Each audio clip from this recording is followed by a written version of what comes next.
Good to go? Yes, ma'am.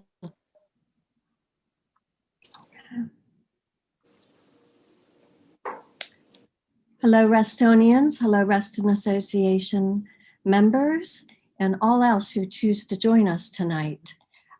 It's the meeting of the Board of Directors for Reston Association on February 25th, 2021. And I'd like to call the meeting to order and establish quorum. So looking at my Zoom screen, the first Board of Director I see is Sarah D'Souza, who is member at large. I see Bob Petrine, our treasurer, member at large, Karen Anton, Hunters Woods Dogwood, Aaron Webb for Tallworks Lake Anne, Mike Collins for apartments, Tom Mulcairn for member at large, John Mooney for North Point, and I see Van Eyer's name as another member at large. So I believe we have quorum. I think we've got a full house tonight. I do have a, excuse me, a few opening remarks that I'd like to share. I know that there's been a lot of conversation in the last month about RA's infrastructure, IT infrastructure, and perhaps it might be useful to some of our members to go back and look at our January board meeting, January 28th, when our Director of IT, Clara William, who joined us in September of 2019, Clara presented to us in January basically a state of the union for our IT infrastructure. And she went over a lot of the things that she's been able to do in the last 18 months, 15, 18 months, and the plans going forward. And I think that you will find that to be quite informative about where we are and what we've done. Certainly we have moved a fair bit, if not almost all, to a cloud. Some interesting factoids. Our 2021 total IT budget is about $857,000. And that's a 16% reduction from 2020's IT budget, which was about $1 million. When you break that down, about 49% of that IT budget for this year is in staff salary and benefits, and the remaining 51% covers our operating costs, including our cloud, our outsourced support for the cloud, maintenance, internet, computer software, hardware, licensing, training, and cell and telephone costs. So that's a little bit about where things are. And I do encourage you to go to that YouTube. It's about, Clara's presenting about 3 hours into our meeting. We happen to have about a 5-hour meeting that night. So just fast forward right through to 3 hours and you'll hear from Clara. If you want to learn a bit more about our website, you can backtrack to about 2 hours in. Other piece of information that might be of interest is we've been talking about forming a information technology committee. And that topic is going to be taken up again by our board governance committee on March 4th. And you can find on the website in the most recent draft of that. And they are welcoming comments in written form, and or you can attend that BGC meeting and comment during member comments. And I know Karen Anton, our vice president, will be happy to assist you on that. So that's that piece. I've also seen, yes, Karen. I wonder if Christina could repeat that board governance committee email address where people can send comments. Would that be a good thing to do right now? Christina, do you know it by heart? We can put it in the chat for sure. And also make sure that it was also in the RA. In last Friday's RA. Last Friday's newsflash. So it was there as well. The second thing I wanted to cover is gotten a lot of questions from folks about what's up with the Lake Thoreau pool. And later tonight, scheduled about 8:25. We'll see if we make it. is a presentation of where we are in that phase. We had allocated about 150,000 to take us through a number of the phases as we aim towards completion of that pool. So that's still rocking and rolling for us. Some of you might remember off of South Lakes, there's a location called Snake Den Branch.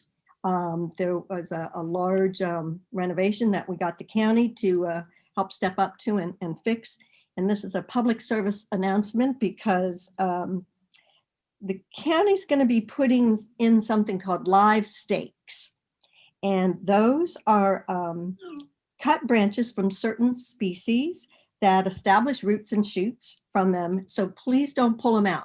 If you're walking down in that snake den branch, please don't pull them out because they're actually going to give us some additional cover and make things a whole lot better down there, canopy and roots. So, so that would be great if you didn't do that. And I have one more item. I always like to give some kudos to our staff because they do work so very hard. So quickly, the events team, 55 plus community is feeling pretty good about them because they created an activities in a box for 55 plus. And so that meant a whole lot to folks. They really enjoyed that.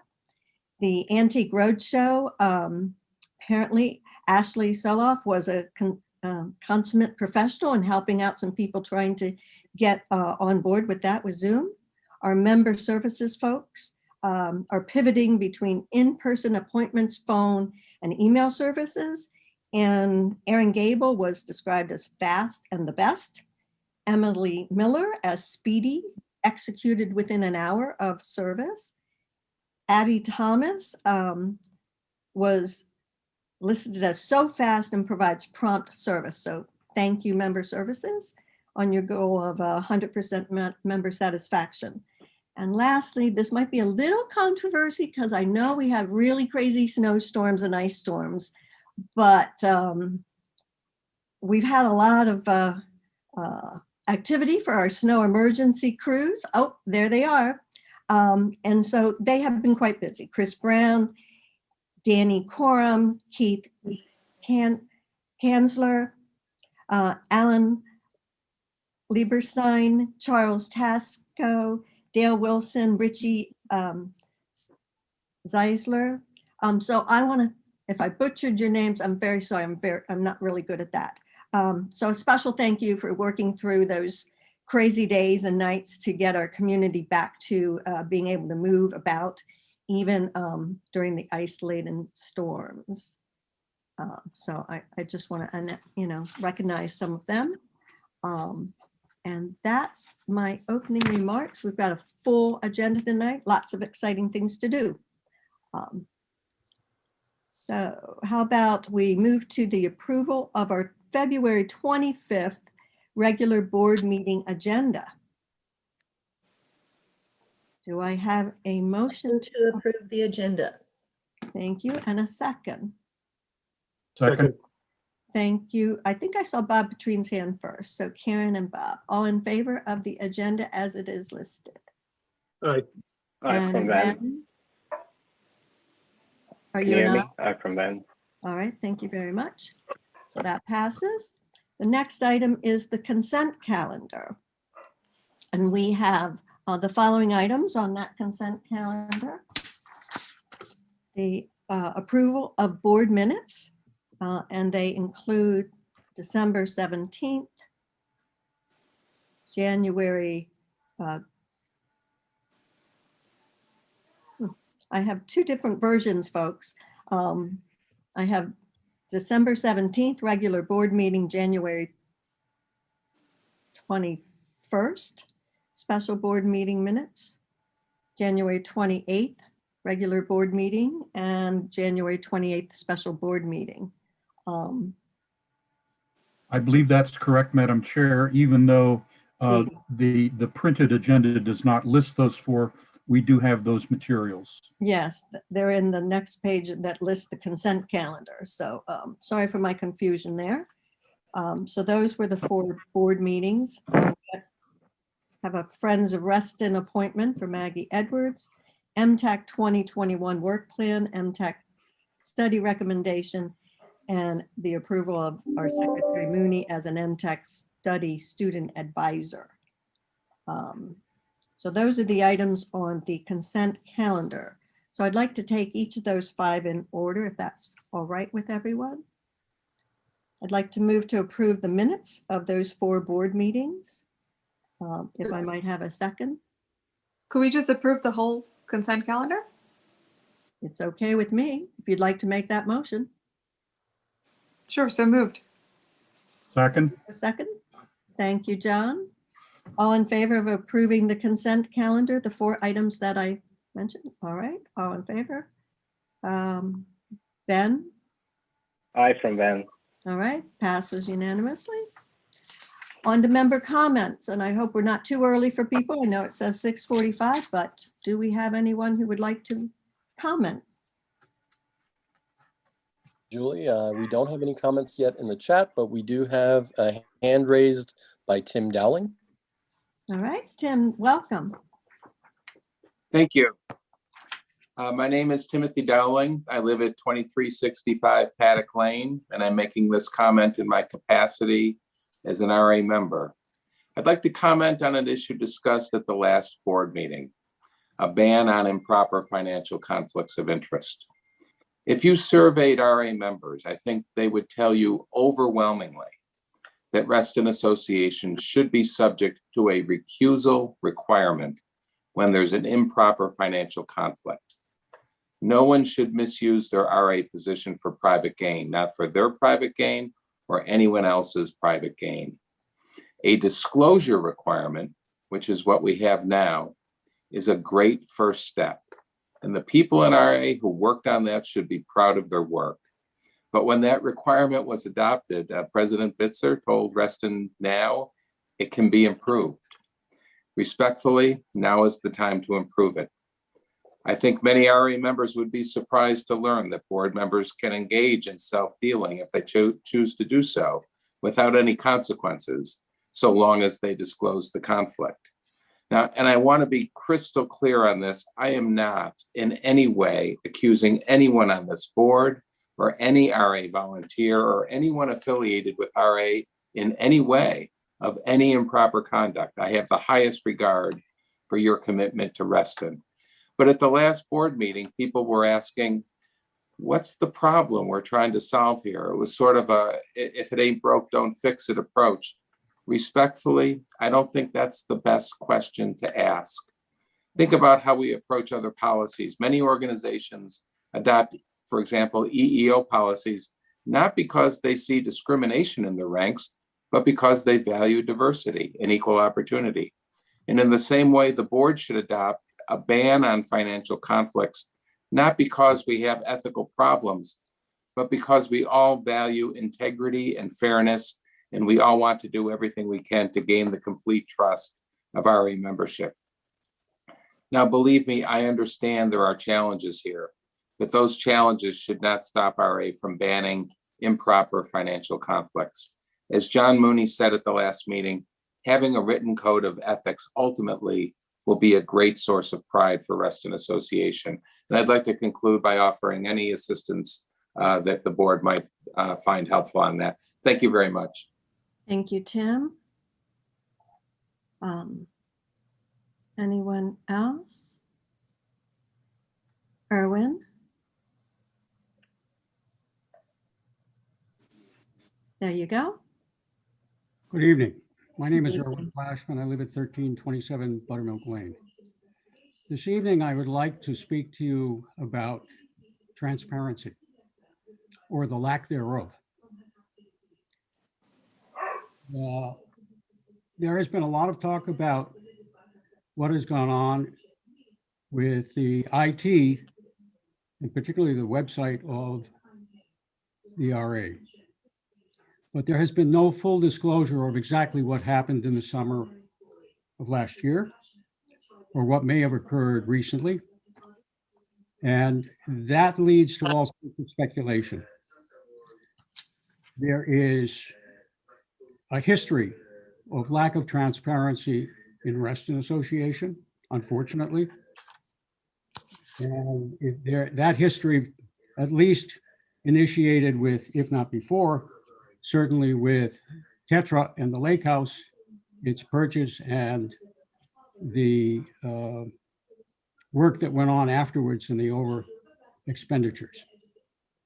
There is a more recent incident, I believe, of lack of transparency, which has to do with the approval in the last meeting of the Northern Virginia stream restoration contract for the Which restoration, one, Erwin? the Northern Virginia Ah. Stream Restoration LLC contract. It's, I guess, a continuation of contracts that were issued to Wetlands Studies and Solutions earlier. That was not discussed in public. It was done in executive session, and I don't know why it was done in executive session, since obviously Northern Virginia stream restoration knew what the contents of that contract were. And also there were no other, I assume, contenders for the contract. They've been doing it for the last 3 contracts.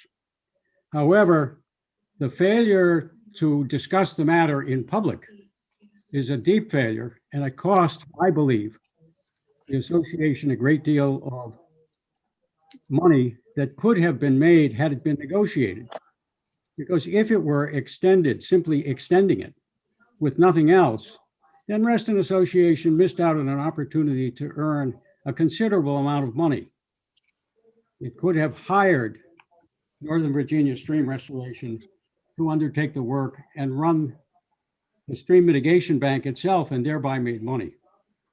Now it gets a mere pittance, and it should have done something else. If it had been discussed in open and allowed to be given to the EAC for consideration, Reston Association would be in a much better place.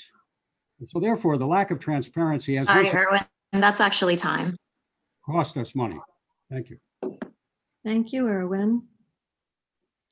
Do we have any other member comments tonight? Julie, I believe that Ven wanted to speak as well. Ben Iyer? And then you'll be speaking as a member and not a director of Reston Association? And you'll be the That is 3 minutes correct. as well? Okay. Good evening, all. Ben Iyer, 1531 Inlet Court. I want to confirm audio check. Can you hear me? Yes. My comments tonight are my personal opinion and not that of RA or the RA board. Let me explain.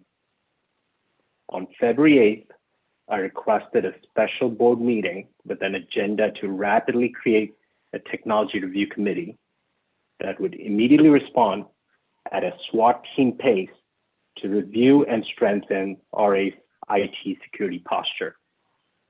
As we know, that did not happen. Instead, it has been put on a track where most good ideas at RA slow down and die. Since then, RA has issued press releases doubling down that membership privacy and finances are safe. That is simply not true. RA's press releases falsely misleads members to believe that security incidents have occurred due to outdated technology or will not occur again because RA has shifted to cloud platforms. I do not want any part of this. First, earlier this month, the CEO's email ID was breached and cost membership a financial loss of $187,000. Second, in summer 2020, a system hosting the RA website and membership privacy and financial data, along with its decryption algorithm, was compromised. RA's IT systems lack the security compliance and posture required to host and transact membership privacy and finances. The cloud and SaaS providers operate on a shared responsibility model where the tenant is still responsible for the security of what's in the cloud. The only method to respond to cybersecurity incidents is to assess RA security controls, report findings on its posture, provide recommendations, and mitigate the gaps. I ask RA's board to affirm this technology review committee tonight with no further delay. Thank you. Thank you, Ben. Any other further comments?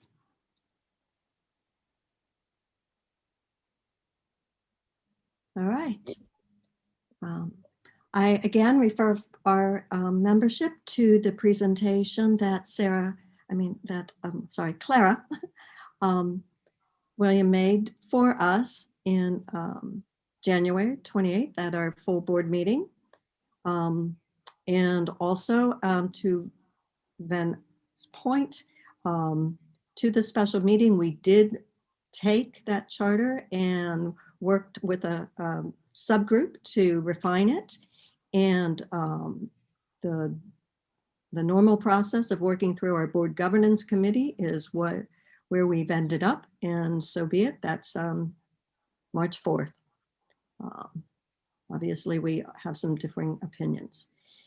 Okay, the next item after member comments is recreation facilities report and recommendations. And I'm hoping that, Tom, your audio is back functioning.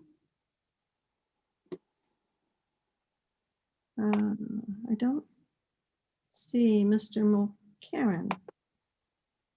Is there? He's here. He's muted. Okay. And he's glowing today. I am glowing. Yeah. Oh, there it is. Yeah, I'm back. I made it back. So hopefully Jeff Thomas is also with us and can be unmuted. I see a Jeff at least listed. Just to put this in context, I'd like to also share with the community that last February, a year ago, 2020, the board did pass a motion to temporarily suspend the Parks Recreation Advisory Committee until February 2021. And at such time, the board will review the new work plan activities. And that motion passed. And at that same time was the motion to create the recreational facilities working group. And I see tonight we have a number of those folks on with us. I see Jeremy Lee, who also heads up the Sports Council, and I see Jeff Thomas, Tom Mulcairn, of course, who has led this working group for us from the board. I think there's Mickey Moravitz, and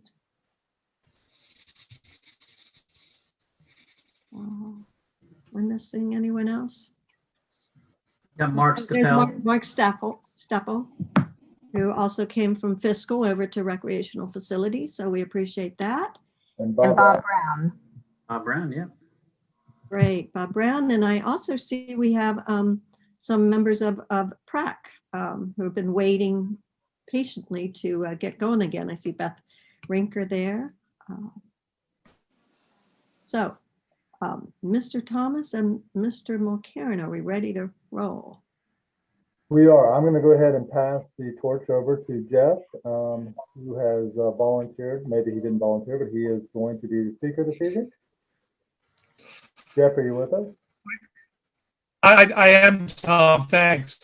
Yeah, that's what happens when you show up 15 minutes late to a meeting, right? You get assigned to do the presentations to the board as punishment. So here I am. But seriously, I appreciate the opportunity to come in and chat with the board this evening about the good work that the working group has been engaged in for these past few months. Joy, can you hear me? Yeah. Okay. Joy, can you all hear me? Yes. Yeah, this is Larry. Jeff, I was going to make a suggestion, but you've already got your video turned off. Your sound was coming a little bit rough. So while you're doing the presentation, if you can have your video off, that might help. Yeah. Yeah, is that better? Yes. Okay, good. All right. I appreciate the opportunity to be here with the board, sharing the good work that our committee's done, or not our committee, our working group has done. You know, one of the first things we wanted to do is just kind of establish a baseline, you know, for why the facilities working group was put together, and you know, and just link it to the is the presentation up? Do you all have the presentation? I'm assuming. Yes, Right up on my it's slide. coming There it up is. right now. There's now. Great. Okay, go ahead and next slide, Mike.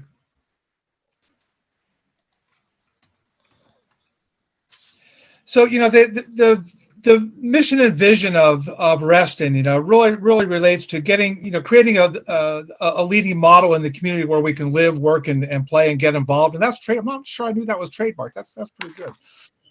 The mission is, you know, to preserve and enhance Reston's community through outstanding leadership, service, and stewardship of our resources. Go to next slide. You know, we also want to create the linkage between, you know, what the work of our group is doing and RA's strategic plan. And we really link directly there in two places, right? The goal 4, we're talking about preserving and increasing the homeowners' property values.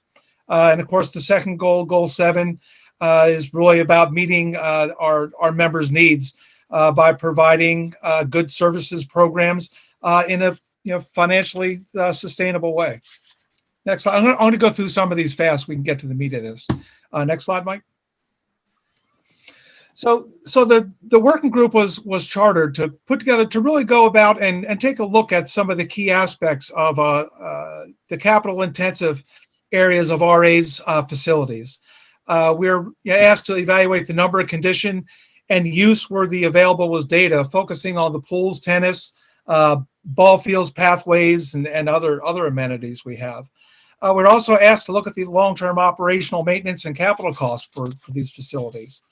And also, you know, we wanted to encourage member participation to give feedback. And of course, ultimately to provide our summary finding here at the February 21 board meeting, which we're pleased to do today. Next slide. Here are the members of the working group, and I want to give my expressed appreciation for both Tom and Julie for their guidance and counsel as we've gone through our meetings and our work. And of course, the terrific work that and contributions that we get from RA staff with Hank and Larry and Laura. Our RA is truly blessed to have such a dedicated team of professionals who support our community. So I want to thank them specifically for their work in helping us get to a good point. Next slide. So what we wanted to do is kind of give an executive summary. And what we're going to focus on is kind of with a bottom line upfront approach. What were the overall findings? What are the recommendations? If we have time, we'll talk a little bit about a process that we went through and some of the resources that we leveraged in doing our review. And we also have some appendices that are attached at the end of the report. Next slide. So our high-level findings. The Reston, as you all know, has really been the early development of Reston. The developers were generous, right? We have a lot of neighborhood recreation facilities, and a lot of them are similar, but a lot of these are now 30+ years old. And as we're going through and thinking about our capital improvement programs, we really need to recognize that there's going to need to be some pretty significant investments that we're going to have to make into upgrading our facilities and, frankly, just maintaining. Another high-level finding is that the increase to capital improvement costs may not be sustainable without significant increases to the assessment or without other funding mechanisms or sources. That's really a high-level conclusion that we came to. That's going to require a lot of strategic thinking, I think, on the part of the board as you move forward with your deliberations about how we want to deliver recreation facilities and services to our members. Also, we thought it was worth noting too, and it links to our last recommendation, is that the last Parks and Recreation Open Space Master Plan was done back in 2005 and probably needs to be done again. So we recommend that a new master plan be prepared, that the RA contract with a professional parks and recreation planning firm to help RA staff and the community start thinking about that process and developing an updated space master plan. The way I think about this opportunity for the master plan, it really is an opportunity for us to take a strategic look across our entire portfolio of facilities that we offer here in Reston.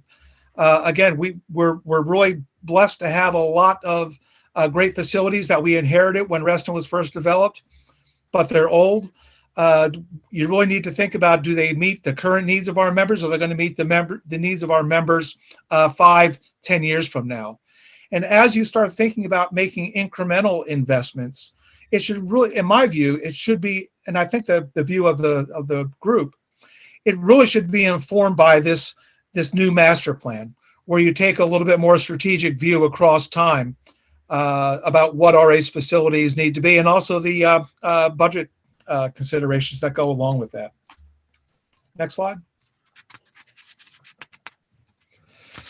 So the primary recommendations. First, as you may recall, when we briefed last time, we presented a facilities workflow process for helping the board reach some key decision points when we're looking at specific facilities, right? If we want to repurpose or maintain existing facilities. And we think we laid out a pretty good framework for engaging the community and engaging in a thoughtful process as you start looking at specific facilities, right? So we think that workflow process should be implemented. We were also asked to look at the annual funding levels needed to prevent and deferring major repairs and replacements, and also operating costs. To be honest, this is going to require a little more work, and I think some more collaboration with the fiscal committee. And I also think it again links to that idea of having that master plan redone, because you're really going to have a global view about the types of investments that we're going to need to make, not just this year and next year, but really over the next 10 years. And I think that you're going to find as you deliberate these things is that there's going to be interconnections that we may be looking at a facility specific item, but you really want to look at that in the context of what it is the board is planning for the future, what that strategic vision is. And that may really drive some of your ultimate decision making at a project specific level. But anyway, there's a connection between doing those things. We also talked about wanting to ensure we have good communication with the community. And I think, certainly the facilities workflow process has clearly embedded in there many opportunities for community engagement in a organized, disciplined way, such that you're getting the type of feedback that you need, and the board is getting informed by the community on specific facility recommendations. We also think it's important. It's going to be time to reinstate the Parks and Rec Advisory Committee. As Julie mentioned, that was suspended a year ago. Part of the facilities workflow process that we envisioned has the PRAC being a significant player in helping to navigate through that workflow process and managing community engagement and helping the board understand what are opportunities and perhaps challenges as we make decisions around individual facilities. And again, back to that master planning piece. We really think that's got to be key to any budget, any items moving forward. And excuse me. Okay. We good, Julie? All right. Keep going. Okay, next slide. So our first recommendation is implementing the facilities workflow process. Again, you may recall we really identified a process by which we would have categories by which we would identify facilities that require not immediate review, but are in the current review cycle. We gave some criteria of what that might look like, and I think we've even identified what some of those facilities are right now.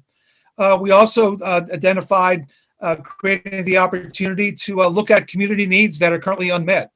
Again, a lot of our amenities are designed for the community needs 30, 40, even 50 years ago. And they may no longer be appropriate for what our families and our members are looking for today and tomorrow. So really identifying those unmet community needs. And then initiate the facility evaluation process. And that's really where you need to get the PrAC back engaged to work with RA staff, again, to pull the information together to help inform the board of with specific recommendations for specific facilities. And of course, the whole idea of the workflow was really to give the board some key decision points for the board to make some decisions and provide additional guidance and recommendations to the PrAC and give direction. Now, I think one of the things that we talked about in the committee too is the idea of being clear with the members what the opportunities and what the costs are associated with making investments in certain areas. I'll talk a little later about our current model that RA uses and how that might differ.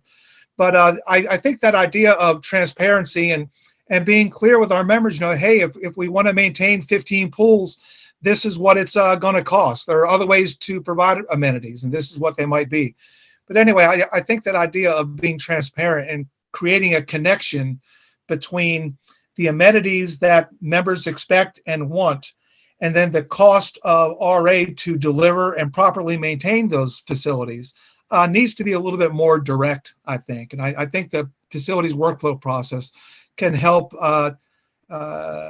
help the board better make that connection with the members. Next slide. So the annual funding levels. And what we're looking at here is really a high level view, right? A 30,000 foot view of the operating and capital costs. And really what you're looking at in the next 5 years, and this is just for pools and tennis alone, okay? This doesn't include anything else in the capital budget. Over the next 5 years, we have $10 million in capital costs that we're going to incur, and that's in addition to the $12 million in operating cost. Over 10 years, that becomes 23 and 13. So this is significant investments that the RA needs to really think about in a strategic way to say, are we able to deliver? Not are we able? Because I think we're able, right? It's just a matter of whether how much money you want to pay. But is the current design of our recreation portfolio appropriate for our members? And you'll have to work the money piece out. But I think you can see here that the capital costs and you really can't forget about the operating costs. We had a pretty good discussion too about the difference between the capital and operating. It's worth noting that the operating cost for a lot of these amenities is pretty high, right? When you're talking project management, that becomes the tail of the of any project. Yeah, you can build something, but you have to maintain it and operate it over time.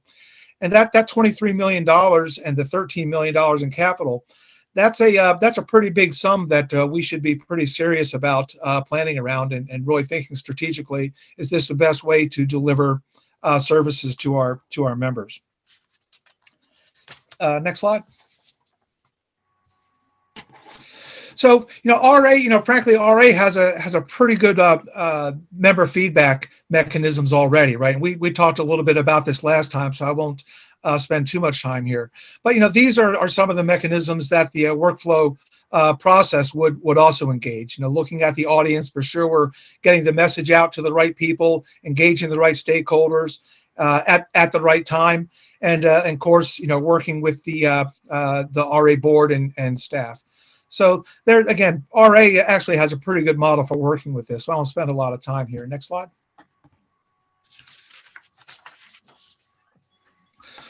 So recommendations 4 and 5. Recommendation 4 is reinstate the Parks and Rec Advisory Committee, and we've drafted up some proposed work plan for the PrAC going forward. That really kicks off in May or even sooner.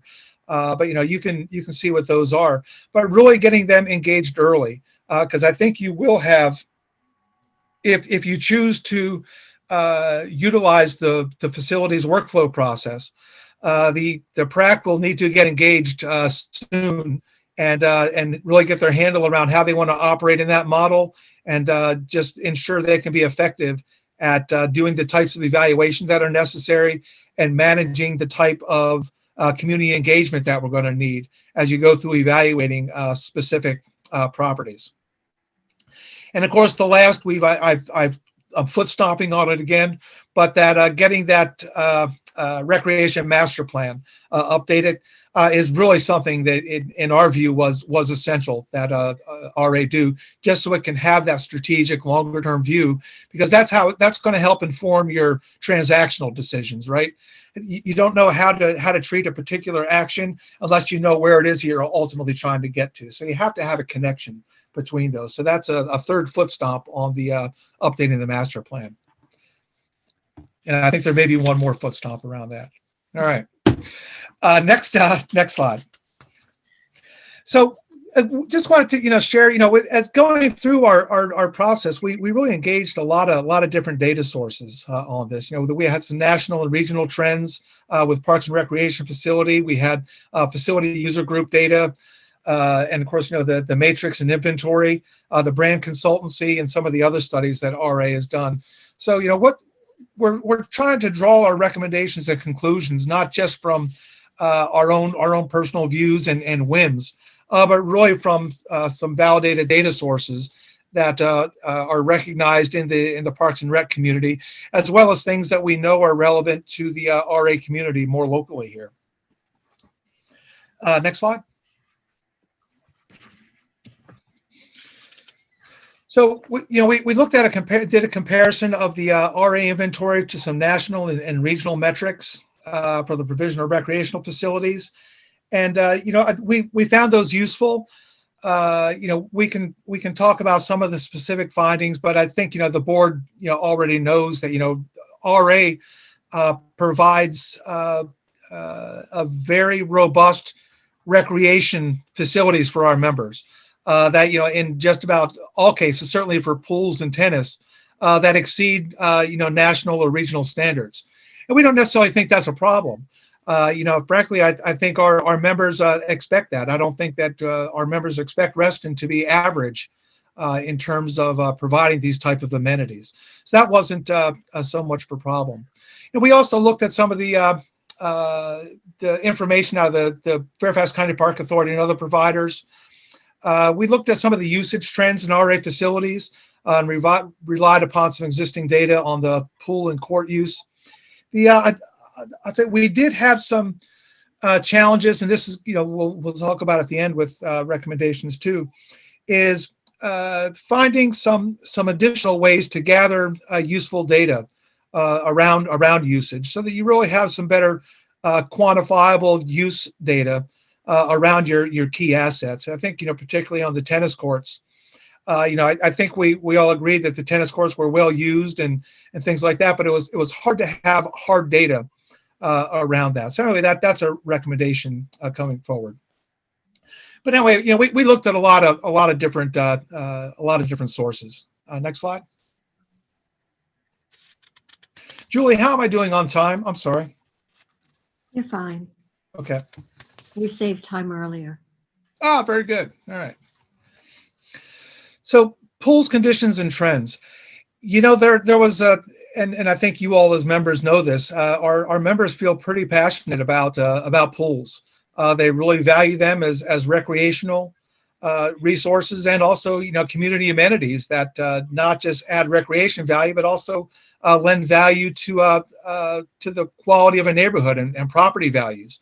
I think that's certainly a key aspect that we sometimes miss when we just focus in on user data, how many people go to a pool.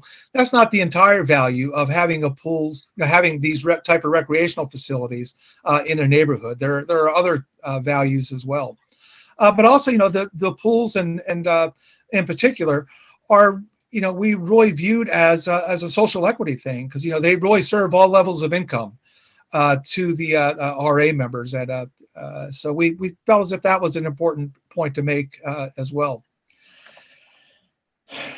Some other observations we did have, though, is that looking at the metrics, at the data, overall pool usage is trending downward. and has been for a little while. I think there's probably a number of reasons for that. I don't have any data to really back that up, but intuitively, part of it is just our demographics of our community. Part of it is just the changing ways that people engage in recreational activities, and neighborhood pool usage has just been down over many years now. And I'm not sure that I see a circumstance where it's going to dramatically turn around. I think there are opportunities to probably better market the pools and make them more accessible. But just the way recreation trends are moving, perhaps that's something that we should be you all should be considering as part of that strategic view. Again, also, as I talked about before, we have a lot of pools that were built around the same time frame as Reston was growing up. And we have a lot of those coming up for major renovation, and that gets into that capital expense that we were looking at, that 5 and 10 year mark. So that's certainly, we have a crunch time where it's going to be capital intensive to upgrade and maintain the pools that we have that are within that generation, and it is a significant cost. I think it's also, again, looking at that strategic view, the capital improvement costs, it's not going to get cheaper to maintain pools and our other capital intensive facilities, as well as, I'm going to throw in there too, the cost of operating that many pools and facilities is also going to increase. That's, we'll talk about that a little bit more. But that's, I think the capital improvement cost is going to trend upward, and also the operational cost is going to continue to trend upward. Right now, we went around and we did a physical inspection, I think of every single pool, and the overall physical condition of them is in pretty good shape in the short term. Frankly, RA staff has done a good job of maintaining what it is that we have, but they look 30 years old. They're well maintained 30 years old, but they do look 30 years old and may no longer meet what the community expects for top of the class facilities. Now, I touched on this earlier, the idea of attracting and maintaining staff to continue operations at the pool is, this is across the entire pool industry, is getting more and more challenging. So, not only is it a challenge to staff the facilities, but as you know, when you have a shortage, that's likely going to, lead to an increase in the cost of operations and staffing of those facilities. So again, that's another factor kind of driving that operating increase over time. Now, the pool maintenance and operating budgets, they have to be maintained at the current level, right? At no less than current levels in order to provide the current level of service and meet, long-term sustainability of services and improvements for ADA. But, overall in sum there, that's a lot of words and a lot of talking, is pool usage. Our members value the pools. Actual pool usage is going down. Our cost to operate and maintain these pools is going to be going up. And this is one of those areas where I think, and we talked with our working group, is this idea of transparency with members. Say, hey, listen, if everybody values the pools and we want to keep them all in, we want to have 15 pools, neighborhood-based pools, that's great. We can do that. This is what it's going to cost to do that, and this is what that means to membership dues, and I really think that's going to be an important conversation for the board to have with the community as you go through, because you all know when you go out and you engage the community about a particular facility, people often come to that meeting and they're very passionate about saving their local pool. What you need to be having the community-wide conversation about is, can we as a community continue to sustain the current model we have? And the answer may be yes. The members may come out and say, hey, I'm willing to pay an extra $200. That's not a real number. Okay, I'm just making that up. But I'm willing to pay an extra $200 a year to maintain the local pools. maybe they're not, but that's an important conversation that I think is worthwhile engaging in. And I think the opportunity for have that conversation comes about when you look at that strategic facilities plan. That's when you can really engage in that conversation in a meaningful way. Next slide. Gosh, I think I already hit most of this stuff, guys. Mhm. Yeah, I did. You're getting close. Yep. The pools here's kind of a neat graphic for folks to consider. Here's the distribution of pools throughout Reston right now. You know, we have 15 operational pools in Reston scattered around the community.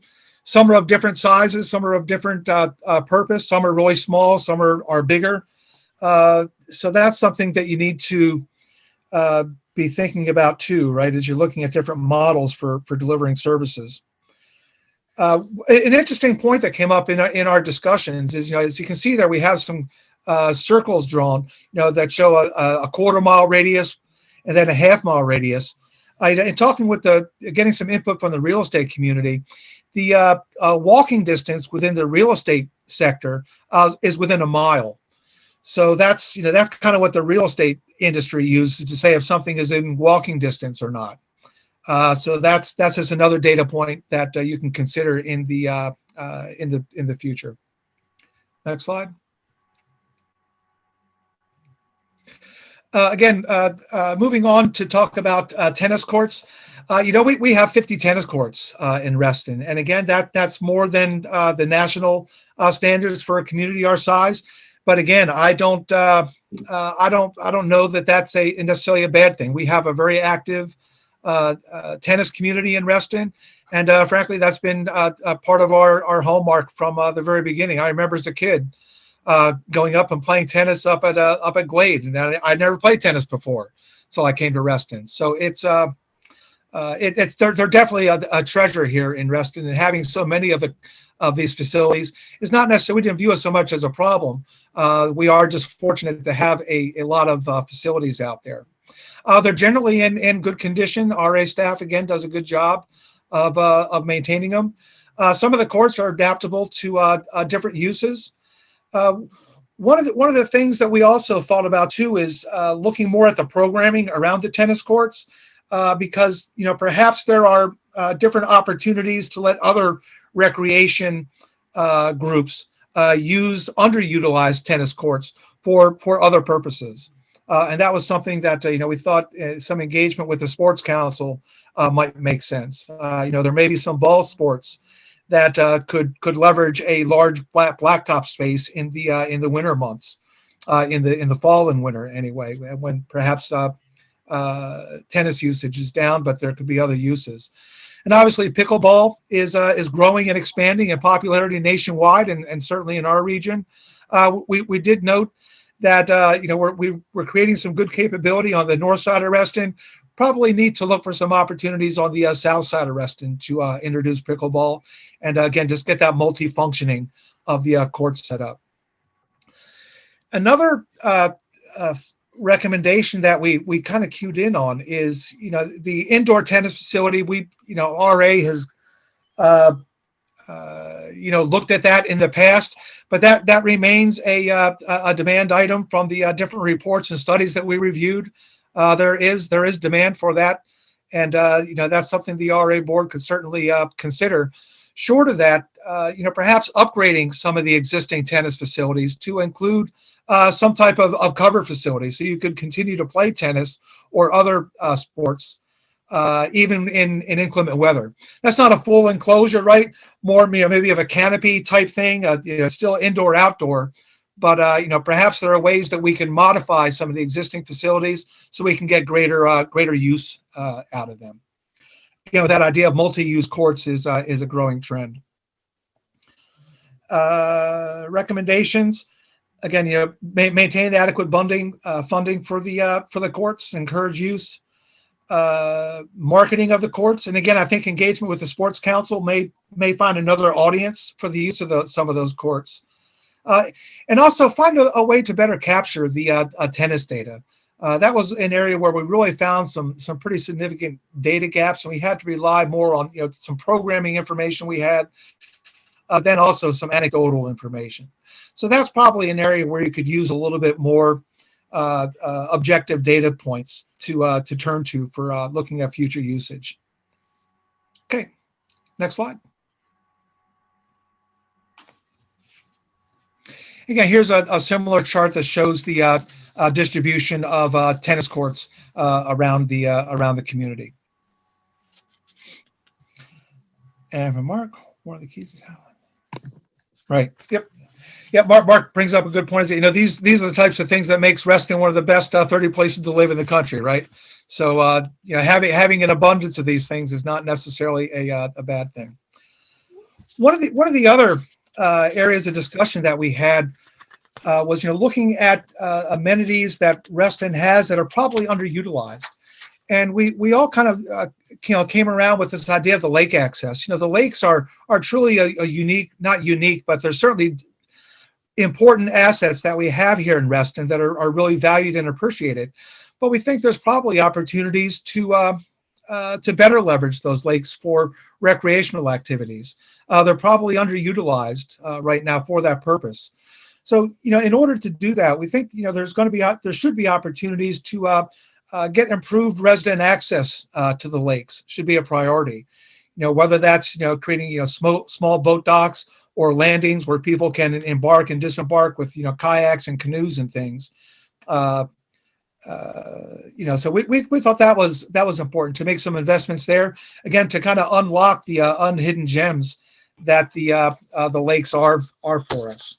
Also, for non-residents, there was some idea that perhaps we could do storage and boat fees for non-residents that that perhaps live in our community but that are not RA members, and we could perhaps create a revenue stream. Leveraging our lakes that currently exist already. And again, creating docks or controlled areas for fishing. And we just thought there were a lot of opportunities for community engagement and community programming too, right? Fishing tournaments and sailboat derbies and things like that. So anyway, better leveraging our lakes and making some investments to make the lakes more accessible to all RA members. We thought would be something that the board should look at and consider. Next slide. So in summary, Reston, we have a lot of terrific facilities. We inherited those from our beginning. We've made some additional investments over time, but we're really, we're a standout community when it comes to our recreation facilities. We should be proud of that. The thing we do need to recognize, though, is that the increased capital cost needs to be dealt with in a meaningful way. They're probably not going to be sustainable without significant increases to assessments or other funding sources. Some of the things that we talked about is, with large capital expenditures, it may make sense, and this is done in other communities, to incur debt, right? To make capital investments over time, and then you pay those investments off over time.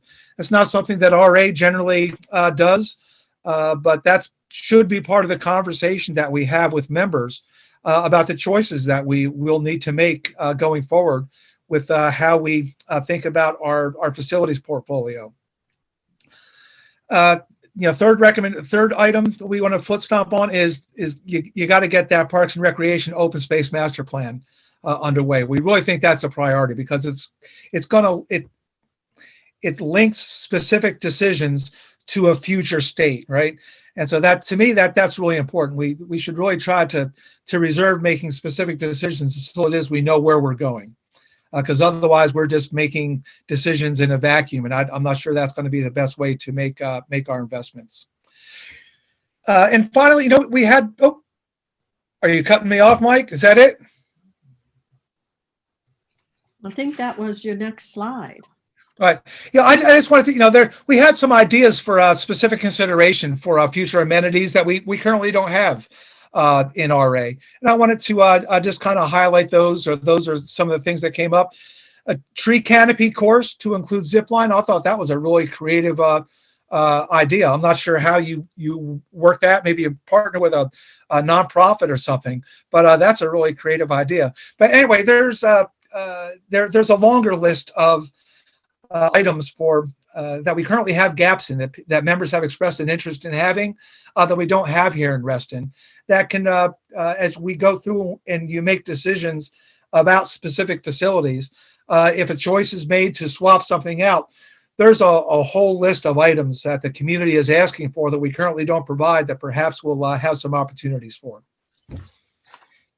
And that's it. Thank you for your time. We hope this was helpful and somewhat informative, and I'm open to questions if time allows. I know that some of the data that you were referring to, Laura put in the chat room, some links and the whole, the website for Recreational Facilities Working Group, the data that we had available to you all is out there. So, and I know that I believe Tom Larry had some thoughts he wanted to share on what was the Parks and Recreation Planning firm. Am I right about that, Tom? I'm sorry, I heard half of what you just said. Oh, I'm sorry. I said I thought that Larry wanted to add a few comments to explain a bit more about what was in mind for the consulting firm. Yes, he definitely, yeah, Larry, if you could jump in before doing so, I definitely would like to thank everybody that was part of this. Jeff, thank you for doing that presentation. We had a great group. We had Jeremy, Nikki, Mark, Bob, and the staff was fantastic. Laura and Larry were so helpful in getting this accomplished. And there was a list of all the data that was at the end of this presentation. So for all the chat that was going back and forth, that if you go online and look at that, that would probably be very helpful. Yeah, Larry, if you don't mind jumping in, that'd be great. Yeah, sure. Yeah. But Jeff, great job on the presentation, as always. Appreciate you doing that on behalf of the group. You know, there were a lot of stuff in the chat there, but the appendices has links. You know, when we get this sent out, it's on the website to take you to a lot of those data sources. So you all can, whoever has questions about that can go in and look at that on your own. But that is the information that was provided to the work group. I just wanted to comment on the consultant piece. Having worked on the Parks and Recreation field for almost 40 years now, most agencies do Parks and Recreation as a core piece of their business, update their master plans every 10 years. Some do it every 5 years. The last time we did this wholesale was 2005.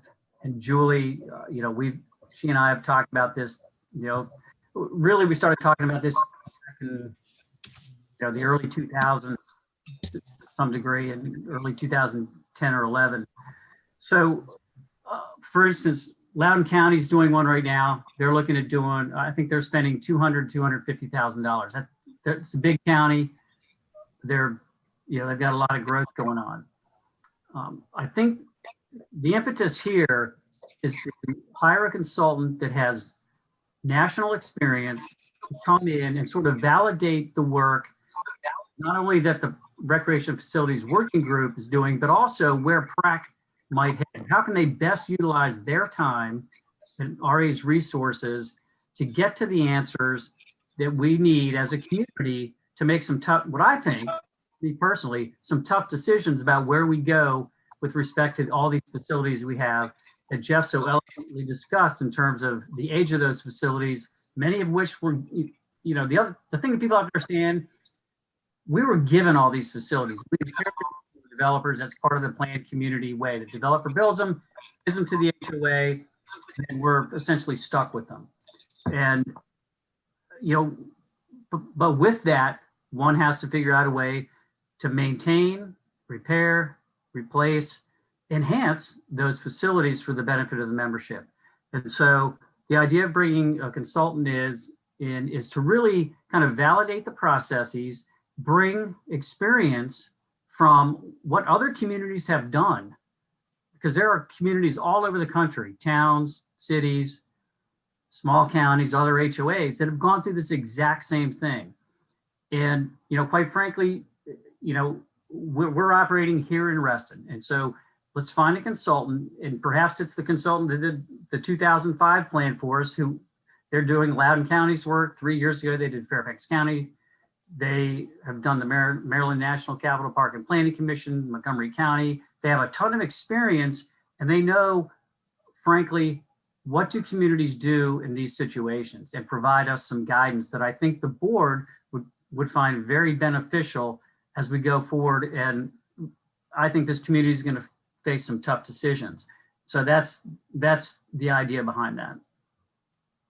As I recollect the conversation in recreational facilities, and even thinking in terms of PrAC, a lot of the thought was that the new PrAC would spend a lot of time out in the community getting focus groups, getting, hands-on data about what do people want, what are, not just national surveys, but really do much more in terms of that community members, something as simple as, well, if it's going to cost you another $50 a year in assessments, you okay with having 15 pools, or you want to go down to something less, or whatever. But I think that was one of the things that, because of COVID and the fact that recreational facilities got started about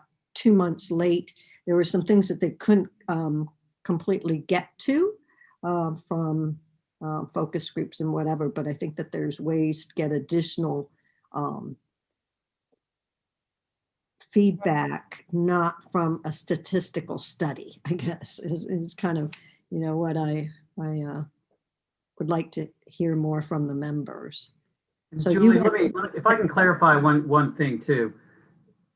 What we had contemplated was having somebody come in really on an advisory basis. We're not talking about doing a community-wide survey or any of that. It's essentially review the data, look at Reston's, position in the, frankly, the local market, if you will. What are the trends? These companies, they track recreation trends all over the country, because that's all they do as part of their work. So we're looking at an engagement of maybe $15,000 to $20,000. I referenced what Loudoun County's paying. That is not what we're talking about. In 2000, they didn't have like a PROS plan, right? That PROS plan that we got in 2005, that was $45,000. And that was in 2005. Yeah. Right, and that included a community survey, a lot of work that we're not contemplating through this kind of engagement. So I just wanted to clarify that, because I threw that number out there. I didn't want people to fall off their chairs.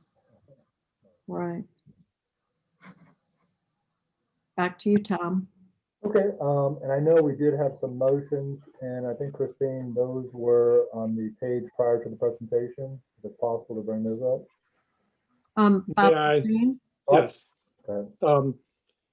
After a great deal of thought and discussion with at least 4 of the members of the board, I would like to provide a motion on an alternative view, but not a great deal different than what has been proposed. And because you haven't seen it, I am going to share it with you.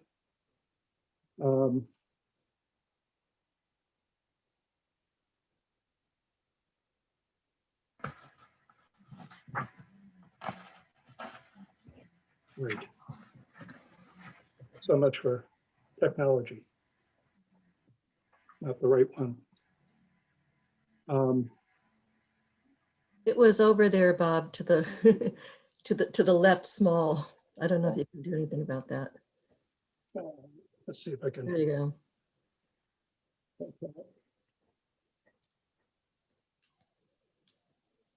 Okay, hopefully you can see this, but my motion is as follows for your consideration. Number 1, accept the Recreation Facilities Working Group report and supporting materials the working group has presented this evening, but defer the decision on the recommendation, timelines, and responsibilities until the full board has had a working session to discuss them. There's a lot of material that you provided, particularly in the appendices, that I think the full board needs to consider. Second, direct RA staff to send the report and supporting materials out to the membership via RA newsletter, cluster newsletters, and our social media channels, as well as share it with our other committees. Third, defer any action on the working group report until fiscal committee finishes its present project work on the facility financial analysis underway, which should be completed in May and presented to the board at a future meeting. And fourth, direct staff to organize other public forums to educate the community on the current state of Ruston's amenities, encourage as broader participation in developing the next steps to be taken, and report back to the board with the members' recommendations at a future board meeting. This is too big of an issue not to make sure that as broad an engagement of the membership as possible is done. I applaud the work of the working group and staff. They've done an enormous amount of work, but I think it would be a mistake on our part not to engage the community so that they understand what we're talking about, when things might happen, what the financial implications of those changes might be, and then engage a consulting firm after we've taken the time to educate the public and begin to get their views. I know Laura Kowalski did a pool survey this summer. It was very focused on what would happen if we were to reopen the pools and how people would react to a phased return to pools. And she got almost 4,000 responses. The community is interested in its amenities, and we owe it to them as board members to provide them the opportunity, and if they should wish to participate in the discussions going forward. Thank you.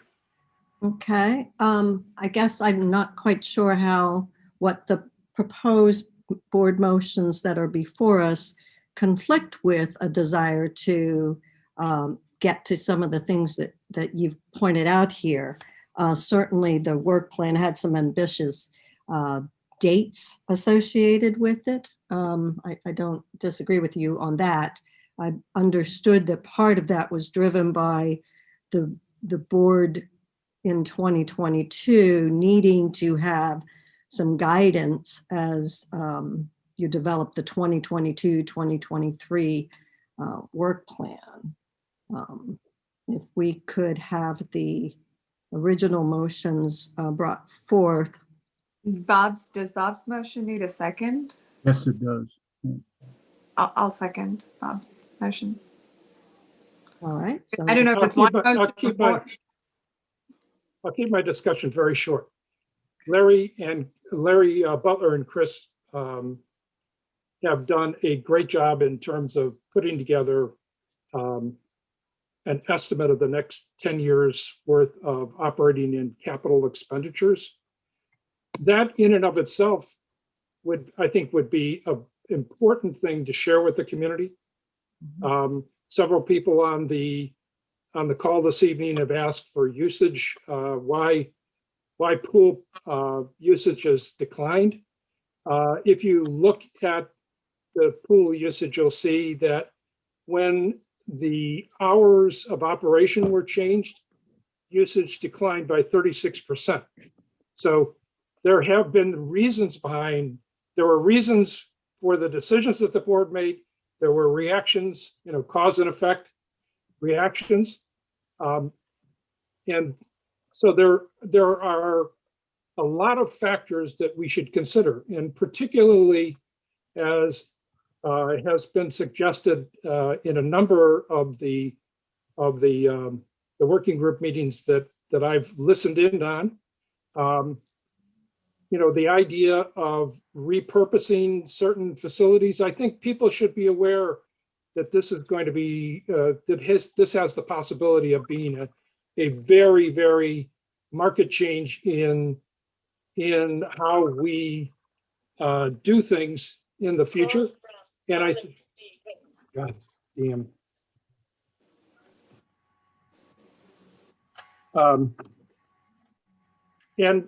People should be aware of, members should have some buy-in into what we can financially sustain. And that term I borrowed from Director Mooney. I think it's an important consideration. What can we financially sustain over time? So I'll stop there. All right. Other comments, discussion? I would like to make some comments. So clearly you all have done a lot of work and I appreciate it. The one thing that that concerns me is what will we really get out of the master plan? And I hear Larry say we will get a validation of what the process that the working group has laid out, and also help PrAC know what it should focus on in its work in the future. But I have to say what I'm most concerned about at this juncture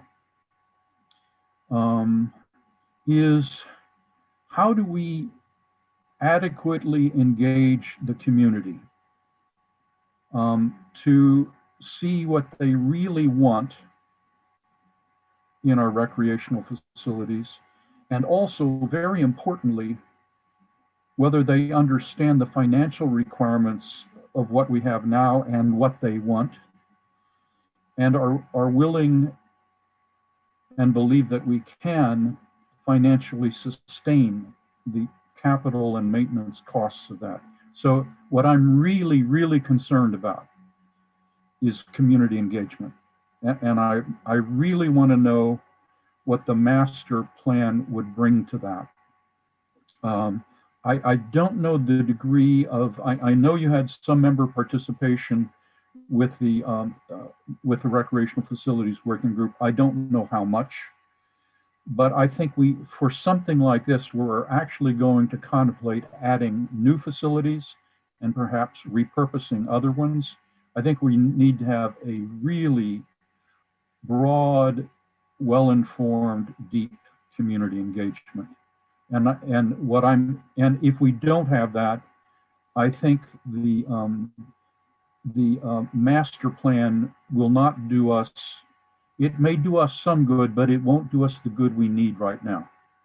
Right. Now you're speaking specifically about the master plan. There are actually 4 motions that were in the packet. I realize that, but the master plan is the big one. Right, that's one piece of it. Aaron?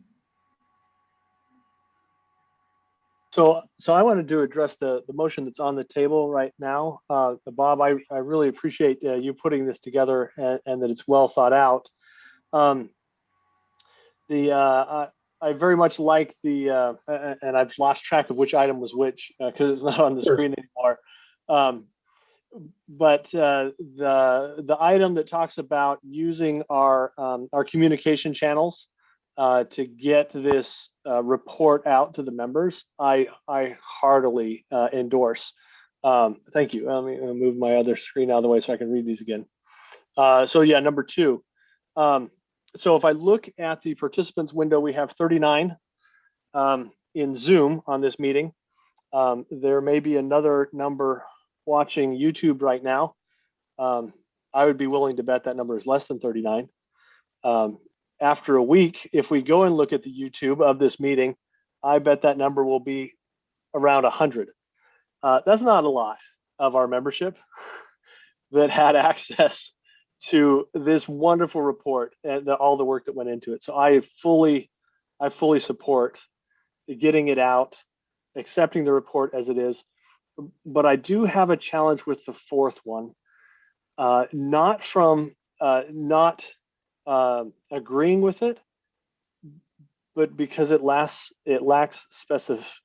specificity, directing staff to organize other public forums to educate.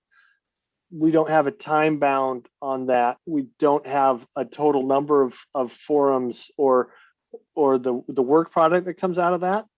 I like where it's going, but I don't see anything concrete. Whereas the other three are absolutely concrete, and I can support them. So those are my thoughts on the current motion. Okay, I see Sarah raised her hand. I just wanted to add, since we were having a full board working session on the first one, if there is a way we can tie in to have something like our listening session with the same, maybe before the full board working session. I'm not sure I quite understand what you mean. So I have to plug in my PC, but No worries. I don't in the working session part. To address kind of where Aaron was going with it, I know I'd like to see a specific date when we're having, how are we reaching out public forums to members? So where we have, the motion, the first one, we have the full board has a working session. Maybe prior to that working session, we have similar to what we do with listening sessions. I'm sorry, I'm coming off the candidates forum yesterday where I kept hearing listening sessions from Tim Dowling. So I think we could get both with that. Am I clear? Do you want me to? Well, I'm just, since this is the first that, some of us have seen this motion, we're trying to digest it. Part of my reading of it, actually, I look at what was in the packet and I'm thinking, well, I don't know that They don't. No. they're not in conflict, I don't think, for the most part. So I'm just wondering, I don't think anyone was thinking that I'm addressing Aaron's question. Sorry. Seems like Tom and Jeff support it, or do you have any concerns about this motion? I'd like to hear the thoughts.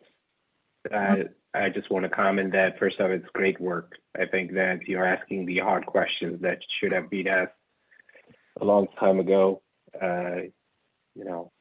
With us having to spend $30 million over the next 10 years on pools and tennis courts, and the fact that we have 15 pools and 50 tennis courts and 17 square miles of space, I think these are the questions that we need to ask. And I support listening sessions, and I'm sure members will come forward and say not to close their favorite pool, because that is a selling point of Reston. I have to say, it doesn't mean that that is the right decision to make, but the fiscal committee is involved over here that is going to do an assessment of a fiscal feasibility study as well, along with the working group, what the working group has done. But I want to ask if this looks like a reasonable motion to Tom and Jeff. What are your concerns and what do you think about it? all right, Tom. I guess I would say, well, first, I haven't seen this until tonight, but I would say that a lot of the discussion, really, the work that we did was moving to the next phase, which is PRAC. So whether it's RFWG or it's PRAC, really, we've done our work. We're moving on to PRAC. So I agree. Finding out what the community wants, that's the $1 million question. And I think Lake Thoreau Pool is a perfect example where until you say, we're going to do something about this pool, you don't hear anything from the community until it's in my backyard. I'm not disputing, and Bob, I appreciate what you put in there in terms of how we get the answers to that. But I do think, as Aaron said, we've got 100 people at the most who are going to pay attention, and how do we get them to actually pay attention in the future? But is this really for this particular working group that we need to address it to, or is this actually a PRAC issue because they're going to be the ones that are going to be moving forward?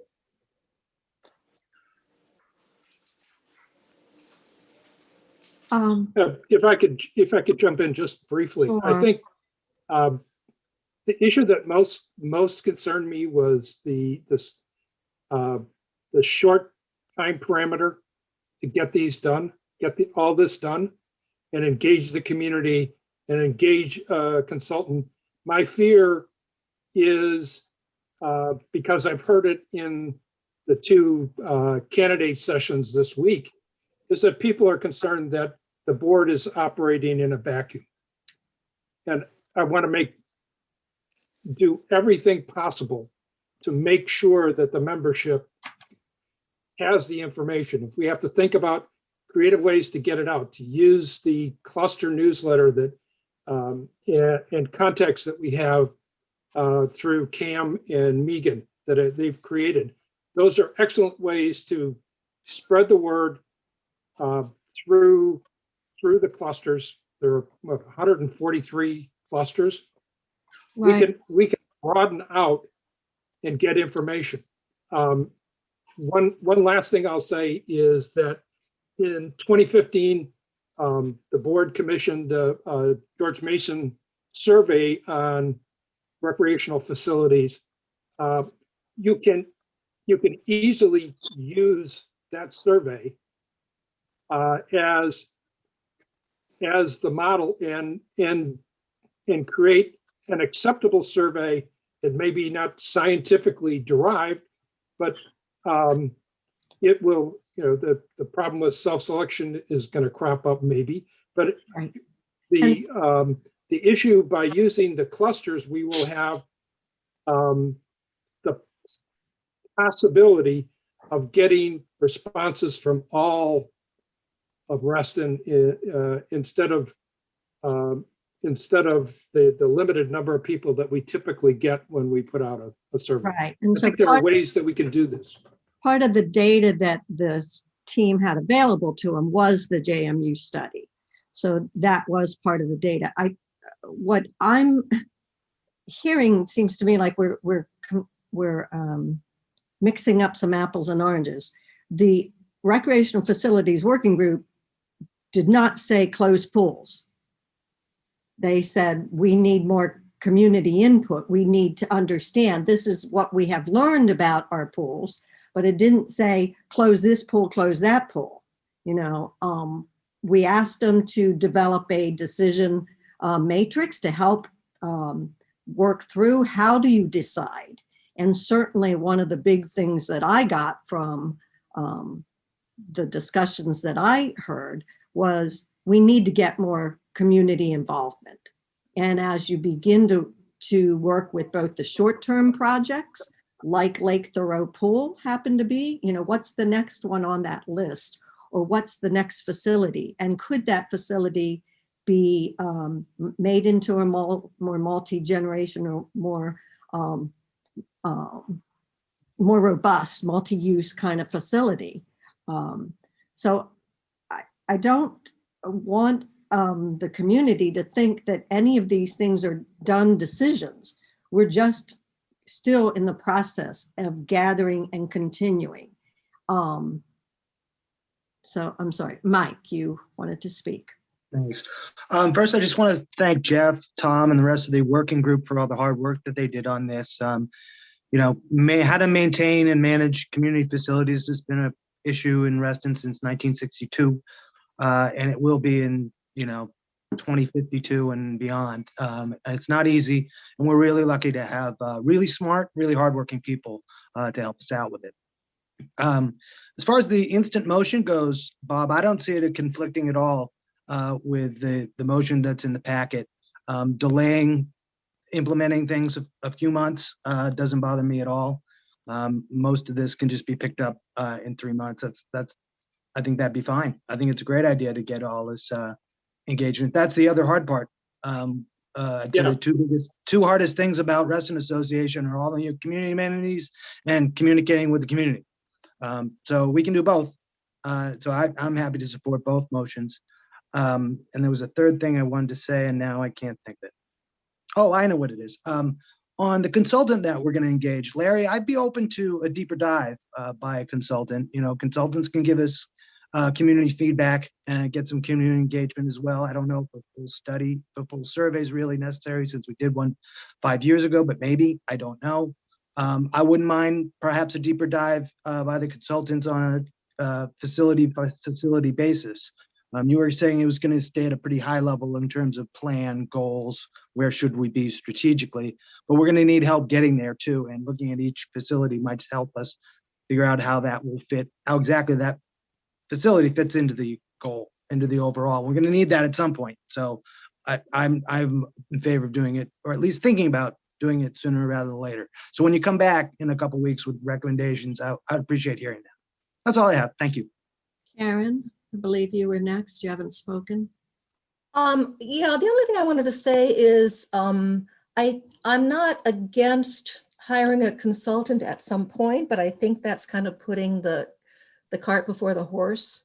I think before we need to make, long range plans and hear what the national trends are and things like that, we need to talk and hear from our membership to see what they want, and then go from there with the consultant perhaps to develop the plan and incorporating what we've heard from the members. So I would say that's not a priority in my mind right now. I mean, it could happen at some point, and I think that's kind of what Mike was saying. But so then the issue is how do we go about getting the member engagement? Do we do that by reinstating PrAC, or do we do that some other way? I know that in the past, our committees like Lake Sports Docs, conducted focus groups working with staff to do that. And I know that there's a number of ideas about how to do that outreach. And if I might ask Christina or someone, if you could just put the proposed motions that are in the packet up on the screen for a moment, so our members can also see what we're talking about. The fourth motion that had been proposed did not speak to stepping out and funding any consulting firm at this point. I think it just said, it was to research that. Yeah, just come back and tell us why. This was really recreational facilities sharing with you kind of where they were thinking and why they were thinking thus. And I think a couple of us have said we don't see conflict with some of what Bob has put up and shared for number 1, 2, and 3. You might think that the completion dates were a little bit ambitious. I think those were put in there knowing that we had some budget decisions that you guys were seeking input back on for 2022, 2023. So just so people can read those. Sarah, you wanted to comment. I think I agree with what everybody has said so far. And I look at it as a 2-step process. And I think Mike had it right.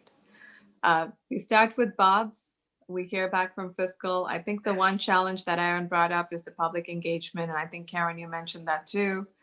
Maybe we can have, a few board members, Bob and Tom, maybe work with staff to get a calendar out. I'm happy to help with outreach. But I don't think we need a board level engagement. I don't think just an advisory committee. But this can absolutely be step 1, and then step 2 be the advisory committee taking from there. I think like Bob has mentioned, this is an important issue that we need a board level engagement on. So just my 2 cents. Yeah, I wouldn't disagree on board level. That's why Tom Mulcairn was chairing this working group. And I think that all that I've talked to has continued to believe that would be something done in concert, that you get PrAC going and do all that engagement work. Yes, John. So my concern with the proposed board motion that was in our packet is dealing with number 4, and most specifically, so it says move to direct staff to return to the board with research on potential recreation consulting firms. And I think before we seek out a consulting firm, we need to have a scope of work, or perhaps even better, instead of doing an RFP, a request for proposals, we should do a request for concept. Namely, we indicate the issues that we want to, this may be too small of a piece of work for them to trouble with it, but a request for concept, we give them the issues that we're dealing with and what help is on, and they tell us how they would address that. In any case, I don't know that we understand what our scope of work is yet adequately to even begin hiring a consultant. Right. And that's certainly the motions are separate. There's 4 separate motions, and I believe Bob had the same. So I think number 1 is in concert with one that Bob Petrine had. I wish I had a dual screen. So point of, yes, Aaron. I understand Bob's motion as a singular motion that would be voted on as a whole, is my understanding. And the 4 proposed motions that are in the packet would be taken up in turn after we finish voting on Bob's motion. Does everyone else understand that the same way? Yes, we're still in the discussion on Bob's motion. That was Bob's motion as a whole. So I wanted to clarify my position. I can't support Bob's motion, though I more than agree with it because of the flaw in the 4th bullet item. Okay, Karen. I just had a question. John mentioning the scope of work. Bob, is that what you were getting at in number 1? I think it was on your motion. That's exactly about exactly a board work session. Well, I think we all should be working from the same starting point. Right.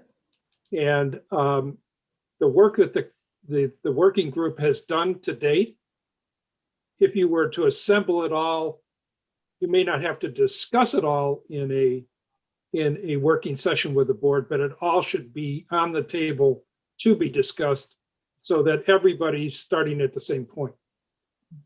There is a massive amount of information that has been assembled over the last year. Yeah. And if you begin to look at, put some numbers around it, all the things that they've said, you start dimensioning things instead of just saying, well, costs are going to increase. Well, they've increased, say, 5% each year over the last 7 or 8 years. And we don't see that slowing down. And even if we can make some assumptions about what things are, we need to deal much, at least at the outset, in what we have. So it's going to have to be very fact-based. And the more facts that we have sitting in front of us, the more everybody can appreciate where we start. And then from there, build engagement with the members so that if we don't understand what we've got, how would we expect the membership as a whole to understand what we have and where we might go? Right. Hey, Bob, since you just shared with us from your screen your motion, yes, can you send that over to Christina? I certainly can. Maybe it could be a little bit more efficient. It would have been helpful if the rest of the board had seen your motion before just now.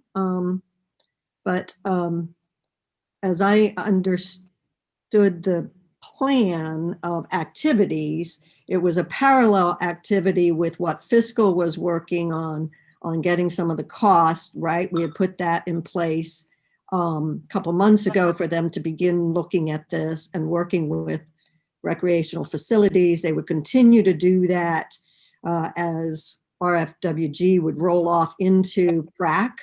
And I don't see anything kind of changing or slowing that exchange down. We've been lucky to have Mark Steppel, from fiscal as part of recreational facilities working group. So, but I think that if what what I'm getting a sense of is, if you would like, if you being the full board would like to have a more drill down ones, a session saying, okay, let's get more than a 20, well, now it's an hour, presentation from recreational facilities and staff as to the data that they've been working with and how, that certainly can be arranged.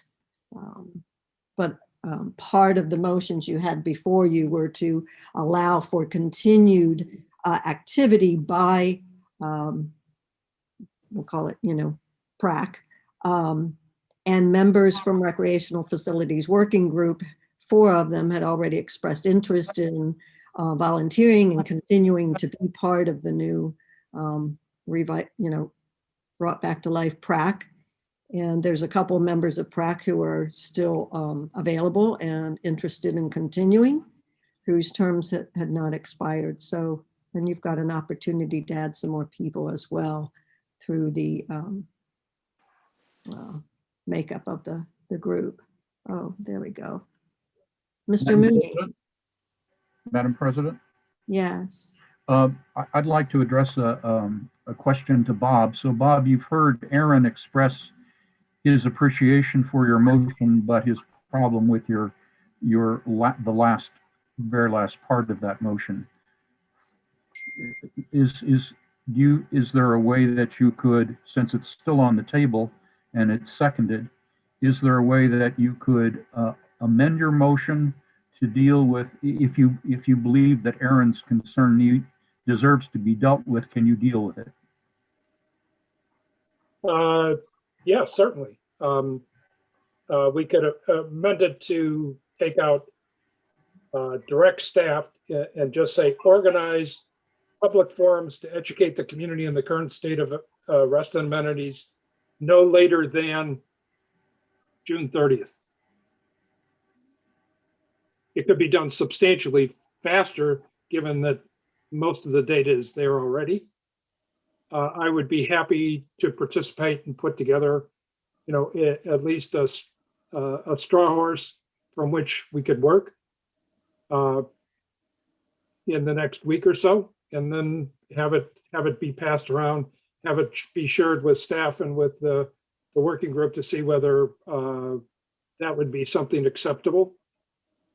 And then also put together using the George Mason study, the George Mason survey, straw horse on a survey, and do a limited, test just to see what the reaction might be.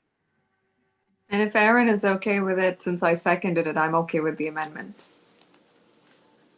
I'm not quite sure I picked up what the amendment was, other than adding. So it would be to organize public forums to educate the community in the current state, and then to be completed no later than, we'll say May 15th. That's with the purpose of encouraging as broad a participation in developing the next steps to be taken. Bob, is that realistic since April is not a, we don't have a real board meeting in April? All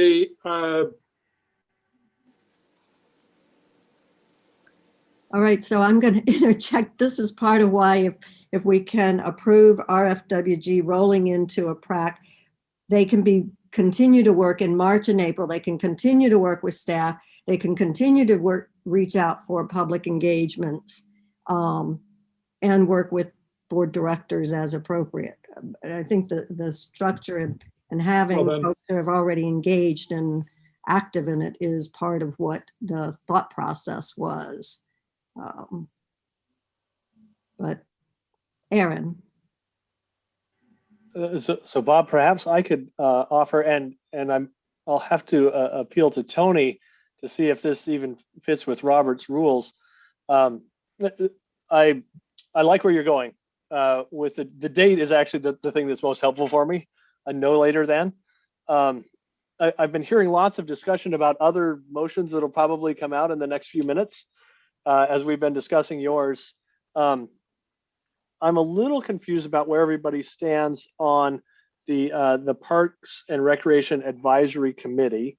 So I wanted to get your feedback, Bob, as to whether your proposed motion in your mind is mutually exclusive with a Parks and Recreation Committee. Yes, no? How shall I say this? PrAC is an advisory committee which was to be stood back up.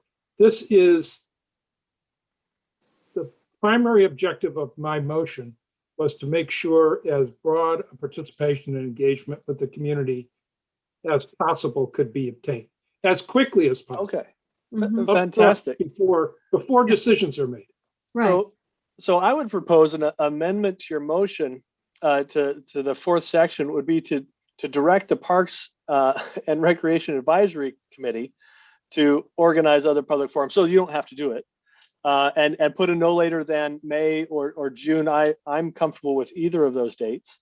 But I don't think we could make that sort of amendment until we get to one of these other motions that reinstates that committee.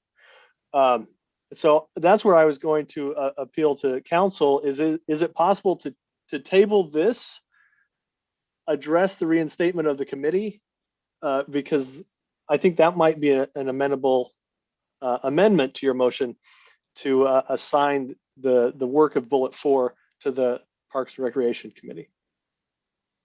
I'm brainstorming at this point. You could certainly table it. That's not an issue. I mean, the question is, do you get the votes to table it? How does that work? I'm not used to doing that. Tabling is akin to, it's usually used within the meeting itself. You could also defer it to a time, which is a time certain or time indefinite. Time indefinite is the equivalent of killing it on the vine for lack of water. So I'm doing it to deferring the matter to a time certain, which is what I think you want to do. If you want to table it, you're really just putting it down for the length of the meeting. Oh, okay. Yeah, that's not what I want to do. So Tony, are you saying that in order to go back to addressing what had been proposed to the board, any or all of those, Number 2 is all I'm interested in at this point. Are we at all, is there an issue with having it as a step 1 and a step 2, like Mike suggested? I'm okay with, doing PrAC after we do this. Is there an urgency for PrAC right now? I'd like the Bob's approach of having the full board engagement. It is an important topic and we can't just hand it off to an advisory committee. So I like the Mike idea of, let's do Bob's first and then do the others. That. Do both. Do both. Yeah, do both. Like do this and then after That's the part I'm a little confused on is in no way do I see the board being disengaged, but back to Aaron's point, the reason for advisory committees is they can help do some of the work that they bring to the board for their consideration and work, and you have the ability to direct and have things added into a committee's work plan. And I see some of what Bob's has here as items like, okay, they should be incorporated into the PrAC work plan. You can change some of the timelines. But I think that's what we're missing. Bob, correct me if I'm wrong. What I No, understand from yours is you want the entire board part of the process and then go to an advisory committee? Yes. Well, then what? I want to make sure, having the advisory committee do? They can educate the board. I don't think all the board members, I know I am not I'm not completely up to speed on everything that they've done. I would like to know that, and that will tease out additional issues and questions that we're going to have to resolve sooner than later. And then the second part is at using the materials, engage as best we possibly can the membership to understand what we are about, to keep them informed. I serve on 2 committees now, and participation in those, because they tend to be,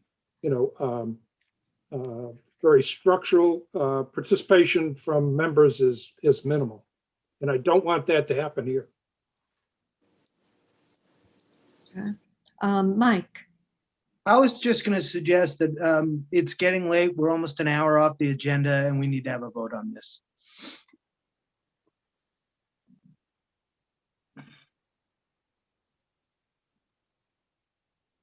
Okay. We currently have Bob's motion as it reads on the left part of your screen. And I believe there was one slight change to the 4th item where we were adding a no later than May or June? May 15th. May 15th, And I seconded the change. correct? Any further discussion? I see Karen. Yeah, I think what this is for me, what this is coming down to is do we or do we not want to reinstate PrAC?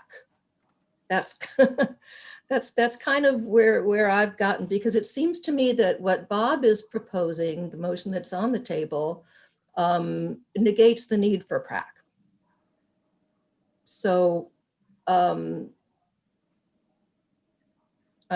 suggesting neither. I'm just suggesting again that the board needs to lead instead of relying on an advisory committee to be the lead. At this point, they can take over once their mission is defined, or it will I was going to say it could likely be that we will agree with their approach, but I think that at this point, I would like to see, I would like to understand where the board as a group and individually is on this process. Because we owe it to the members. We're the board of directors. We got elected. Right. Yep. Any further discussion? Aaron has. Madam Chair, if I may, I'm sorry. Go ahead, Karen. The big screen here. Karen, you were next. Aaron had his hand up. Oh, I'm still unclear on the amendment. I've heard competing wording. I think Bob has the edit there already, right? No later than May 15th. Right. So, John, you had a comment, and I see Hank also has wishes to make a comment. Yeah, my comment was really a question to Aaron, whether he was satisfied with the amendment to Bob's point 4. Well, we'll find out when we vote. Hank. Yeah, I'm looking for a little bit of specificity from a staff perspective. The number 4 says direct staff to organize other public forums. It doesn't say how many, and to educate the community. And as Aaron pointed out, are we looking to, Aaron said, as he pointed out, typically we get maybe 100 people. Is there a number we're shooting for that we're looking to get this information to? And is something other than a forum a better way of doing this? I mean, doing forums, but is there other kind of maybe a step sort of communications effort that we should be employing? I just want to make sure we have clear directions on what you're asking us to do and what the anticipation is. Number of forums, number of people reached with this information.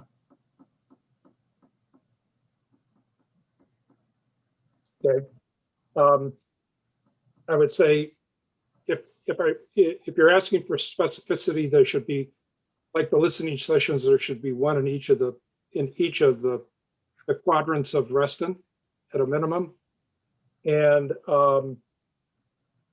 I would think, say get 100 participants per session.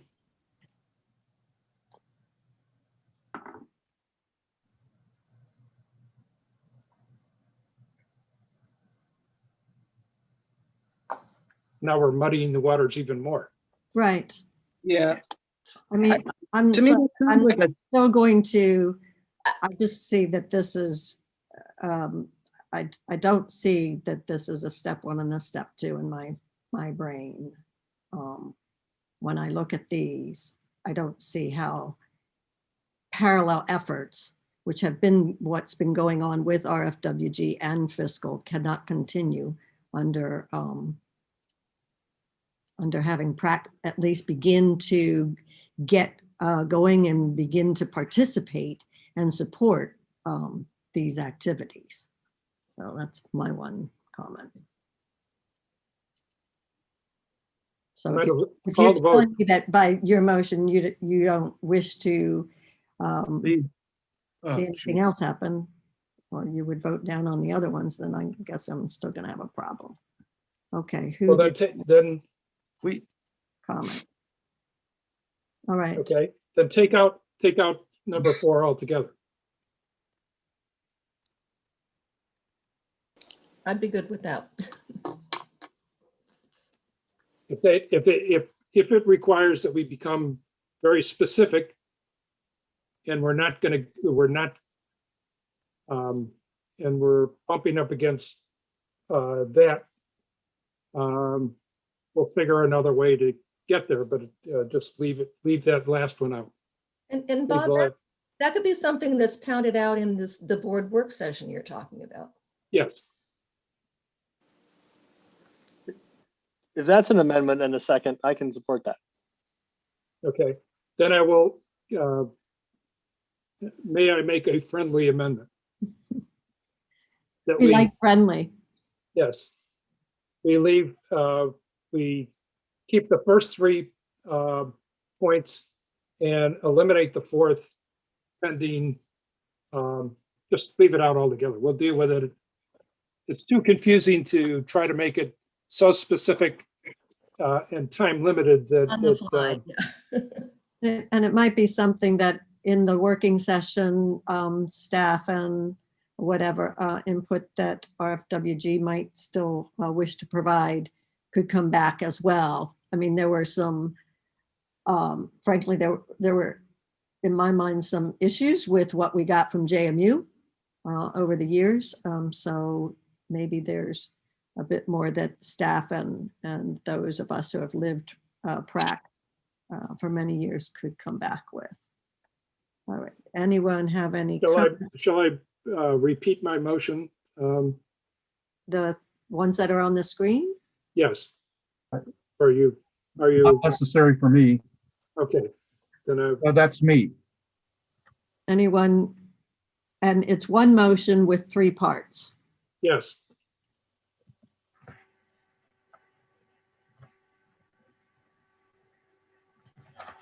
I think we've hit a stopping point. Why don't you call the vote, please? Okay. My big screen. All right. All those in favor of the motion on your screen with 3 parts that we're affectionately at the moment called Bob's motion. All in favor say aye. Aye. Aye. Or, I mean, raise your hands. Okay, we've got Mike, Bob, Karen, Sarah, John, I will Tom. abstain from this vote. Excuse me, Tom. So I'm going to abstain from this vote. Abstain from Tom. Ven, where's Ven? Ven says aye. Ven said aye. So 1, 2, 3, 4, 5, 6, 7 ayes and an abstain from Tom. And I'm going to abstain as well. The motion passes. Thank you. All right, now. Madam President? Yes. I move that we reinstate the Parks and Recreation Advisory Committee effective immediately and put out a call for candidates to follow the normal process to occur as early as the March Board Operating Committee. Do we have a second? Second? Second from John. Any discussion? You're the same guys who denied the motion for a technology review committee after grave security incidents, and you used the word immediately in a motion. It probably pays to have buddies on the board who carry through your motions of interest for you. I really don't understand the word immediately. Can you explain that to me? Well, PrAC was suspended last February. Aaron's motion is to reinstate it and call for candidates for those who might wish to participate on PrAC. Are there more pressing matters and committees that are in request, Julie, than the PrAC at the moment? I mean, we had an entire working session where you denied a committee in spite of pressing security matters and asked it to go through a roadmap of slowing it down to a pace of death, while you call for the PrAC to be immediate because probably that's of certain interest to certain board members. Can I say that's fair? What is the request to have it done immediately? Explain that to me, please. Whereas we have just heard in member comments about how the membership had lost finances and privacy for more pressing matters. And if we could stick on the topic of PrAC, it's a committee that's part of our complement of advisory committees. And the motion last year was to look at reinstating it, and in February, here we are. So there's no other discussion other than Ben. I'd like to call the question. So all in favor of the motion that made the second from. Can we have a quick discussion? Oh, sorry, Mike had his hand up. Thought we just trying to vote. So can we vote, please? Can I have a quick question? Yes. Julie, I understand you're frustrated, and I just want to understand where Director Iyer is coming from.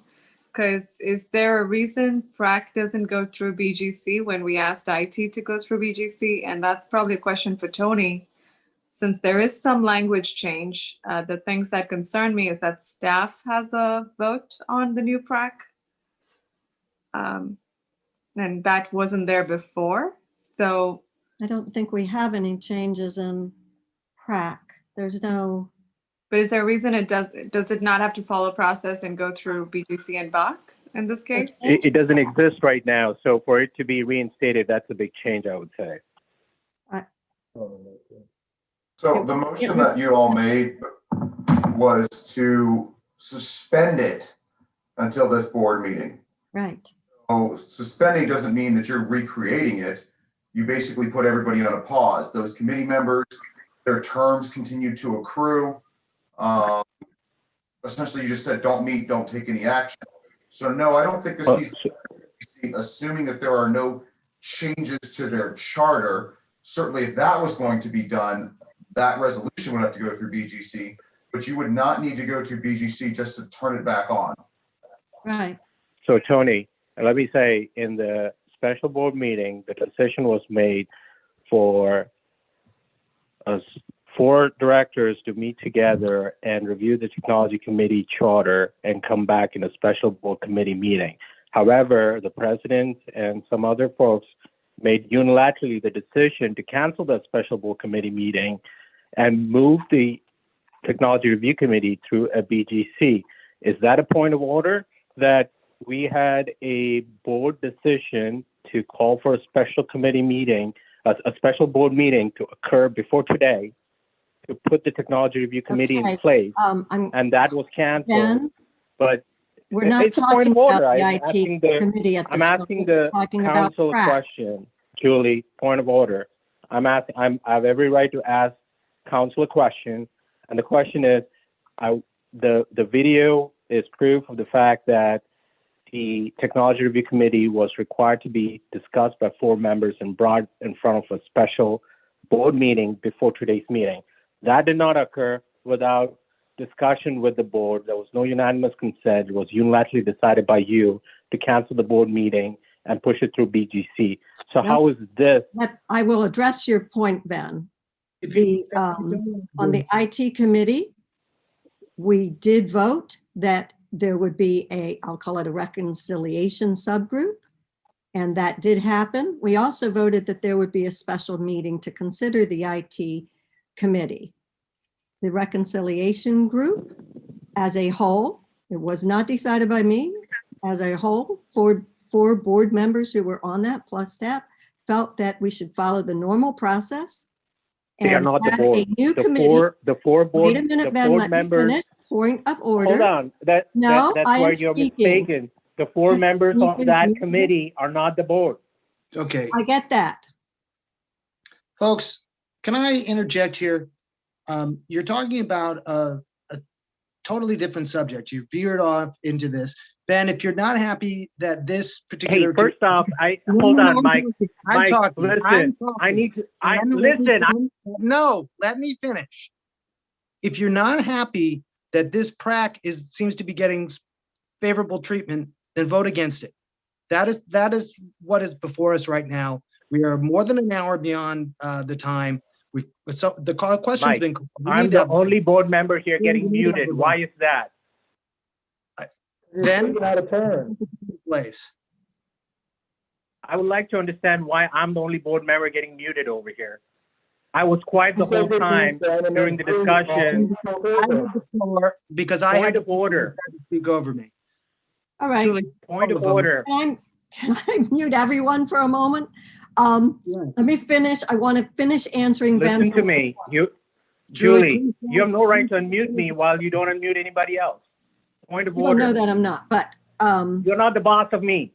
Please don't finish answering Ven. It's not worth this committee's time, the board's time, to talk about things. Mike, nor is you. Listen to me. This is just uncouth. yes, it is. So I would like to just finish for a moment because I think the members need to also know. So the IT committee review is still going through our normal process.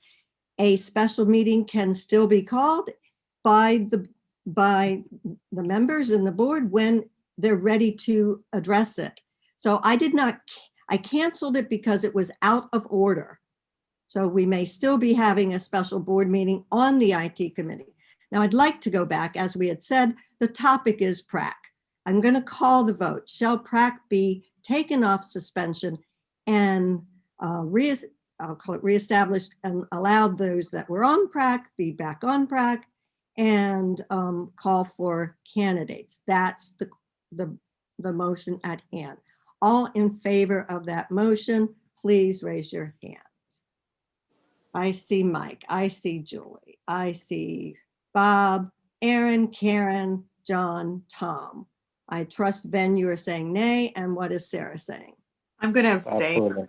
All right, so that passes. Now, I would like to ask a question to the council, please. Can I? please, go ahead. I'd like to understand why is it that I'm the one being muted and refused a opportunity to speak? I did not speak over Mike. You're mistaken, Mike. I was muted before you started speaking, and Julie keeps muting me. She muted me 5 times, and I don't know of any other director who has been muted. And I would like to understand, Julie's not the boss of me. I have been elected by the people to ask the questions, and we have had great security incidents that Julie has completely not addressed, nor has the board. And just because I speak about matters that is in the membership interest and does not conform to what the board majority voting bloc thinks about, doesn't mean you can put me on vote. I'm not answerable to you, Julie. That's a question to the council, by the way. I don't understand the question, Ben. My question is, how can the president unilaterally mute a board director during a board meeting where she does not do any other board director? Well, Is that a technically, the point of chair- order to refuse me the opportunity to speak? Technically, the chair makes rulings on whether things are in order, out of order, and who to recognize on the board to speak. So to the extent that Julie found you out of order, she was within her rights to make such a point. I don't know how you got muted. I don't know who had control to mute you, but the chair does control who gets to speak at the meeting. So I'd like to ask the question from a technology perspective, is Julie the only board director who has the ability to mute other directors? I have no idea. I would like to ask Julie that question. I do not know that answer. I do know that there have been, in another meeting, we had a member who was unmuted during our meeting, which I had not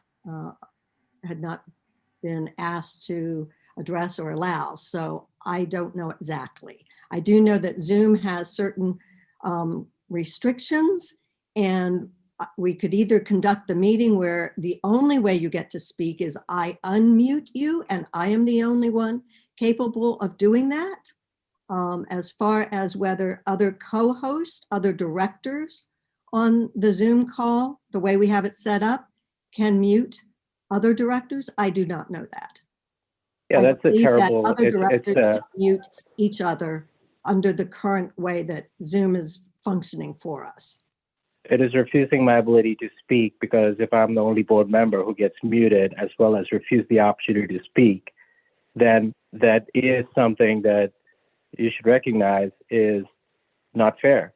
And I understand I've operated in Please unfair forgive me if I circumstances, felt but that something to you recognize. were speaking over another director, and I was trying to give all directors a chance to speak. You muted me before the other director started speaking, and you muted me 5 times. So just wanted to put that on record. Fine.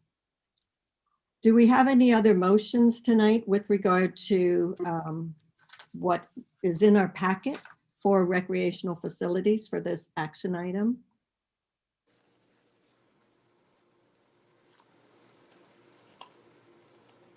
Does anyone else wish to make any more motions? Tom, did you want to do the rest of the items on this list here?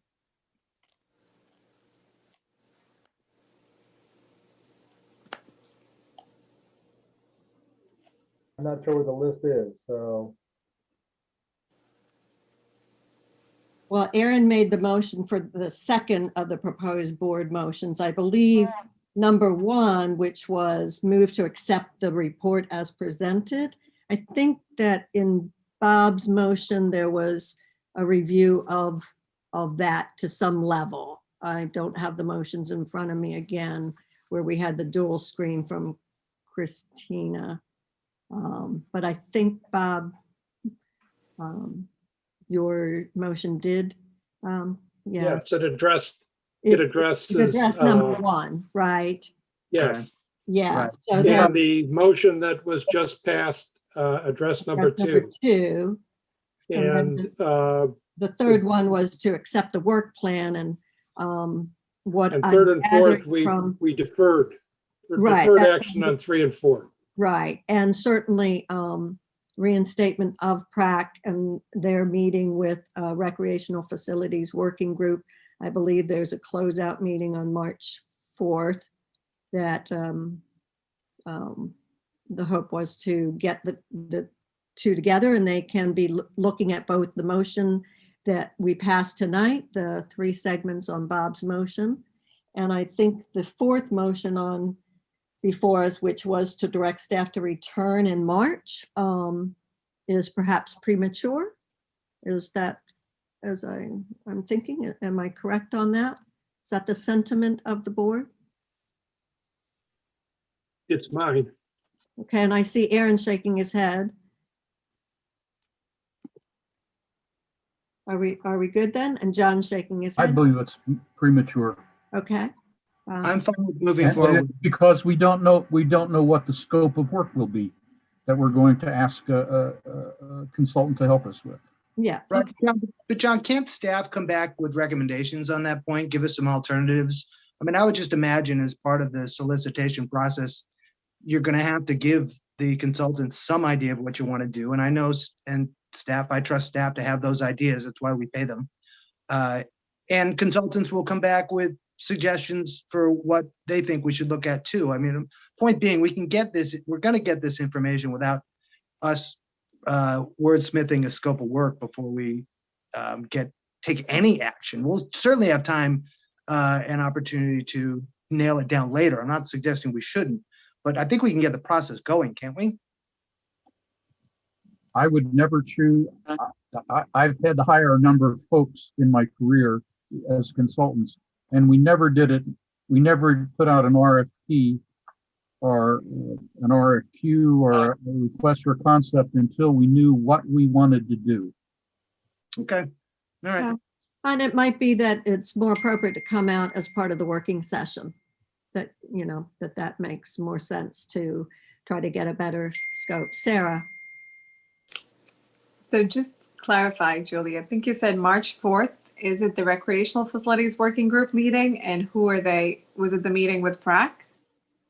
Recreational Facilities established one meeting as a closeout. Okay. And then, you know, as a follow up from this. Okay. And so if PrAC were, well, PrAC was taken back off suspension, so certainly they would be welcome to join and hear and talk and gain any knowledge from that group. Right, but we have Bach after that. You have Bach that night and yes, Bach is on the 8th. You're right. I'm sorry. Yeah. Yes. Yeah. Yes. So, but there are some existing members of PrAC. Could we, is there a way you can hold off on that till you have all of PrAC in place? Just, again, I don't know the rush and the delay. My logic is if we have more new members coming, it would be beneficial for everyone to be part of that. I'm sure that the Recreational Facilities Working Group would be happy to come back to a follow-on full PrAC meeting. It was just something they had already set up for themselves. So. Madam President, I have a motion. Yes. Move to direct staff to return to the board with research on potential recreation consulting firms at the March 2020 regular meeting of the Board of Directors. Is there a second? Good. That's all I wanted to know. Thank you. All right. I think that covers all of the items that were in the packet for this topic. Maybe because you said 2020, Mike. All right, so we're now going to move on at order of 9 to the Razor reports, both Energy and Razor. Doug, if you're still here with us, I know you have 20 minutes on both of those. I would offer this to you if you felt that you would rather have fuller attention from the board. I don't know if the board would like to wait till March, but your choice. I think we'll go ahead and go forward. Okay, Doug. I'll try to be fast. Thank you very much. And take us to Happy Land. Okay.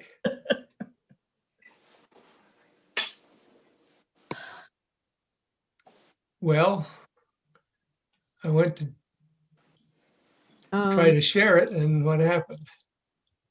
I don't know. Does Christina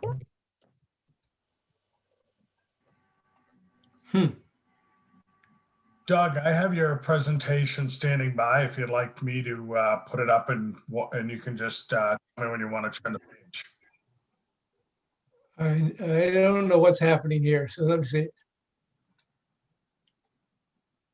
Doug, if you're not a host, you won't be able to share your screen, I don't believe. Doug, I think you're a co-host, but I don't think you have your PowerPoint open right now. Okay, try it again.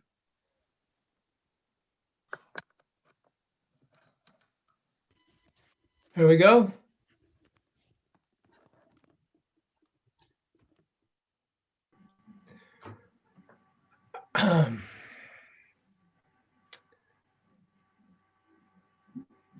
Problem is I can't start because I've got something in the top of my screen where I normally start my slideshow.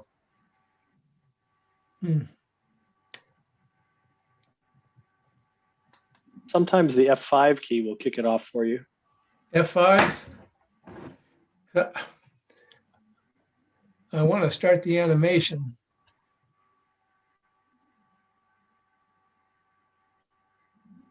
Well, doggone it.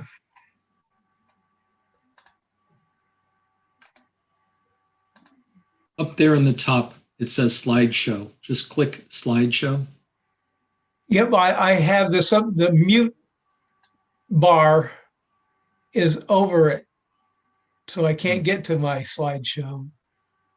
How do I move it?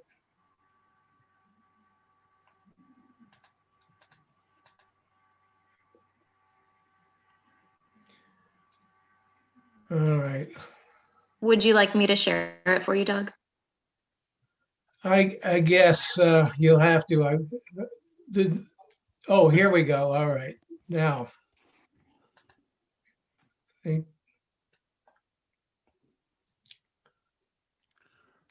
Christina, I've got it standing by if you want me to pull it up. I've got it. Okay, thank you. All right, here we go. So I assume that most of the board members had actually seen the RACER report card. It's a spreadsheet, so I'm just going to give you the high level summary of it. There's 114 total RACER recommendations in the report card. 41 of those are new based on the 2020 RACER report. 12 were previously identified in 2018 and 61 come from the original 2017 RACER that we're continue to track year over year. 4 of those recommendations have now been successfully completed. 34 we've noted having reasonable progress being made towards their implementation and completion. 10 have much more limited progress, but progress nonetheless. And 10 have very little progress to date. And 15 of the recommendations have been rescinded by the committee based on either the fact that they have been implemented by others like the county, or because we've discovered that legally we can't, RA cannot pursue them. So that leaves 95 active RACER recommendations that remain uncompleted. And I want everybody, again, to understand that the vast majority of those RACER recommendations are multi-year in nature. So the fact that there's so many uncompleted does not mean they're being ignored. They aren't intended to be one and done for the most part. 26 of the recommendations were already being implemented to some degree by Reston Association prior to their listing in RACER. RACER just identified that we felt it was very important that they continued to be pursued by RA. 5 are policy related, requiring future board review. 1 had funding approved, but still requires a contract to be put in place. And 37 may be implemented largely with volunteer services. The actions suggested for 2021, and please take this as our committee's ask request of the board, to continue performing all 34 recommendations that are reasonably progressing, those shown on your spreadsheet with green arrows. Have staff assess whether progress can be accelerated on those indicated with yellow arrows or red arrows, those that are partially being implemented or barely. Solicit and contract with a lighting specialist to help develop lighting guidelines, and hire an intern or seasonal help tasked with marketing the Walker Nature Center. And finally, assess the feasibility of implementing new Racer 2020 recommendations, and initiate actions or otherwise inform the EAC of reasons for postponing or not pursuing, because your feedback is really needed by our committee to better understand how we might formulate recommendations in the future. The Racer 2020 recommendations will be the focus of the rest of the presentation. And what we've done is we've lumped them into two categories: those that are particularly driven by projects and policies, of which 21 fall into that, and those that are really communications in nature, which we call education and outreach. And 19 of the recommendations fall in that category. At the BOC meeting, I was asked if we could undertake an assessment of or a prioritization of these. And I'll have to say that we were unable to reach a consensus on ranking the recommendations in any kind of order of priority. But what we did agree to is that recommendations that address a racer topic that was given one of those red traffic light icons, meaning that topic was in a bad situation in the community. And those that otherwise, if implemented, would benefit multiple environmental topics addressed in RACER, were deemed to be of more importance than others.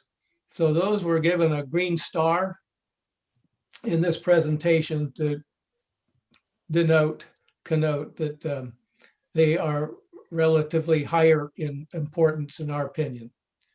Those that were fall in the projects and policies category include developing a policy compatible with Fairfax's natural landscaping at county facilities for all RA properties. Expand pilot program aimed at reducing the use of single-use plastics in Reston. Develop strategies to reduce and monitor litter hotspots. Identify RA properties that would benefit from recycling bins, and research the design and purchase of signage for RA recycling. Increase tree cover to capture and store more carbon.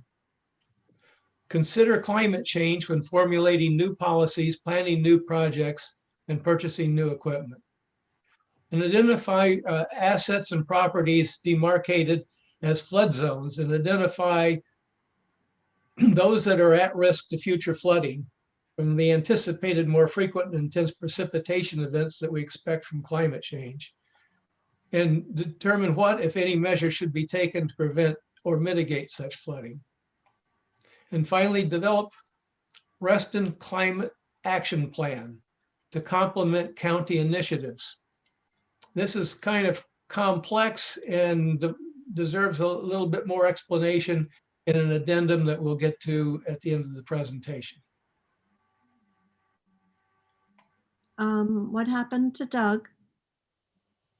Am I not? You can't. Okay. No, you're fine now. Oh, okay.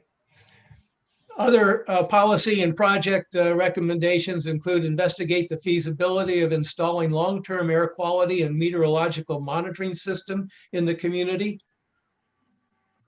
possibly at the Walker Nature Center.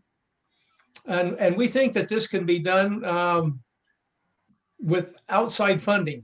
I think possibly using Friends of Reston to get a grant to put something like this in would be a very useful tool to help monitor climate change trends over time, and be a wonderful education and outreach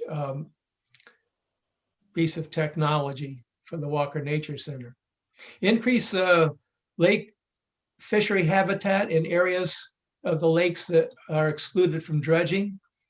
When the state came in and did a survey of the Reston lakes, they identified the lack of habitat as a major problem in all of our lakes.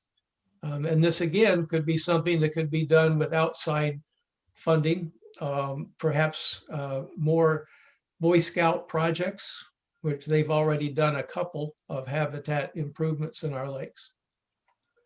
Investigate the feasibility of creating an RA managed meadow in the Transcontinental Pipeline parcel adjacent to the Lake Ann garden plots. There's a triangular piece of property over there on the pipeline. On one side is the parking lot for the garden plot. On another side is an urban forest. And on the other side is Wiley Avenue. And it'd be a wonderful place to put a meadow. Investigate the feasibility of constructing a chimney swift nesting or roosting tower using non-assessment dollars. Again, we feel that there's possibilities of grants through Friends of Reston or through working with the Audubon Society or other bird friendly associations. I just actually heard that the Reston National Course is thinking of putting a chimney swift tower over there. That bird is one that is in need of conservation efforts in the state of Virginia. And we do see them, but there is very little place for them to nest. Create map of known wildlife vehicle collision trouble spots in the community, update and publicize Reston's insect checklists and consider expanding to include other insect species on those lists. And manage native plants in natural areas and in meridians in a manner that minimizes the negative impact to beneficial insects. Continue upgrading Reston outdoor lighting fixtures to reduce light pollution. Continue to maintain deer exclosures to monitor impact of deer browsing. Modify the DRB guidelines to mandate downward facing lights when replacing outdoor light fixtures. And provide virtual environmental programs during the pandemic and consider retaining some of them post-pandemic. Consider the feasibility of adding more electric vehicle charging stations on RA property and promote alternative transportation systems. And when budgeting RA reserve funds and maintenance system expenses, consider the rates of infrastructure repair, replacement, and retirement may no longer apply in this day and age of climate change. Now I'll turn to those that are more of a driven by communications, and those recommendations include updating the Reston climate change report that was done in 2019 this year, later in 2021. Promote reduction of fertilizer use in all of Reston's watersheds. Encourage low impact development techniques such as green roofs and permeable pavers whenever possible. Advocate for improved management of natural resources in the Sunrise Valley Park's wetlands. Encourage clusters to develop guidelines to protect their natural resources. Educate residents on the value of composting, reducing single-use materials, reusing and recycling, and reducing consumption and littering.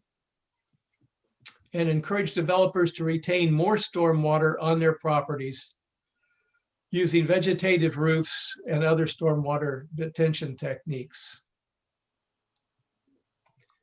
And work with partner organizations to educate residents on environmental impacts of outdoor cats and unleashed dogs, and promote the Biophilic Cities Network and encourage residents to take the Biophilic Cities Pledge. Educate residents on how to get permission to plant front yard vegetable gardens, which are now permissible in the county. Team with the Audubon Society to exploit possible joint partnerships with International Dark Sky Association to alert Reston building owners to turn off lights during peak bird migration.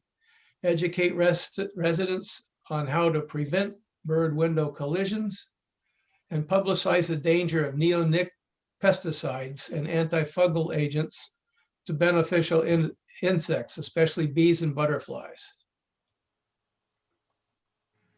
And then encourage participation in insect-related citizen science projects by publishing their results. Promote Reston Biodiversity Project on iNaturalist to document Reston's flora and fauna. To educate residents and business owners on the environmental effects of outdoor lighting. Encourage residents and contractors to convert from gas-powered leaf blowers and other lawn maintenance equipment to quieter electric-powered equipment. Promote renewable energy alternatives. Consider establishing an alliance or network with other communities that are currently developing and implementing climate change resiliency and adaptation plans. And that ends the presentation for the RACER 2020 recommendations, but I want to come back to the proposed development of a Reston Climate Action Plan. Yes, very important. Why develop it? Because climate change is currently affecting Reston, is expecting to increase in the future.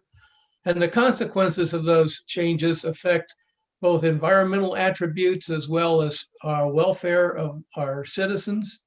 And also it has economic and social consequences.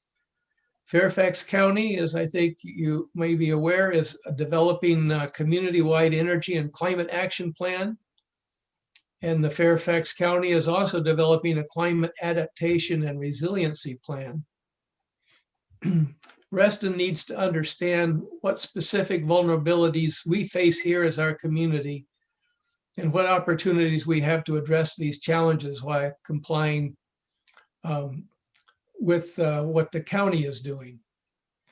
The proposed framework for this plan is it would be complementary to the county plans. It would be integrated into the fabric of Reston's planning and policies and not be viewed as a standalone plan. It would be science-based. It would be goal-based with concrete measurable milestones. It would be adaptively managed through a process that would allow it to be changed, its goals and adjusted its strategies over time. It would be implementable within the resources that are currently available to Reston Association or can be reasonably procured to support the recap goals. And it will be done in an inclusive manner, which means all the stakeholders in Reston.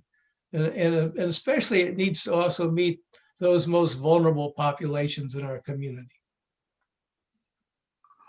It needs to be sustainable. It's going to require multiple years. The implementation needs to be designed for perpetuity, recognizing that it will be adjusted and adaptively managed over time as we learn more about climate change in our community. And it will require a dedicated time from Reston staff, the EAC, and local organizations who are willing to help drive this forward. And it will need an effective RA staff champion to serve as lead with the ability to cross all departments and coordinate with outside stakeholders, as well as Reston residents and commercial entities. And with that, I will end my presentation. I hope I made it within 20 minutes. I think you did, and it was good to hear it expressed so eloquently. I believe on the Fairfax plan, were there not a call for comments? Did we put out a statement? I think you were going to help give that a little bit more visibility for the members to. Yes, as a matter of fact, right now, as we're speaking, or at 7 o'clock it started, was the second public meeting the county had on the CCAP, as it's called, the Climate and Energy and Climate Action Plan. And yes, I appreciate the communication department getting out the word and inviting people to attend that public meeting. There's going to be more over the course of the next couple of months. Mhm. And as I also recollect, there's been discussion as part of the comp plan review as to the linkage. And John, maybe you might wish to affirm my understanding. There's concern that or is it the ZMOD? I guess it's ZMOD that doesn't address what other policies are going on in the county, pulling in the climate control, climate concerns into some of the other land use items, right? I can't speak to the extent to which ZMOD does or does not involve environmental stuff. I do know that in the comprehensive plan discussion, sensitivity, not just sensitivity to environmental issues, but implementation of county environmental initiatives is a part of our comprehensive plan revision.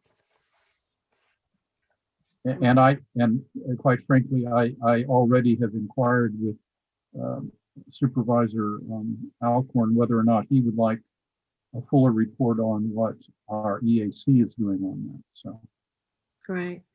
Any questions of Doug on his portion of tonight with grading and recommendations? I would like to mention one thing just to put in everybody's mindset for the future.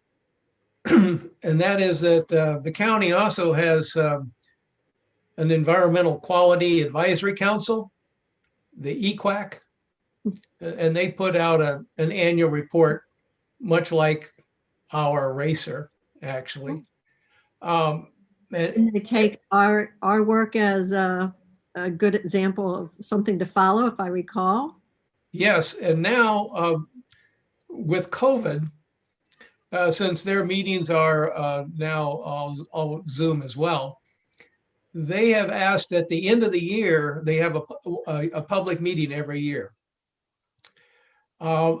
It's about the time they release their report, but it's independent from that report, in which they ask all interested parties in the county to tell them what they think the environmental priorities are and recommend actions for the county.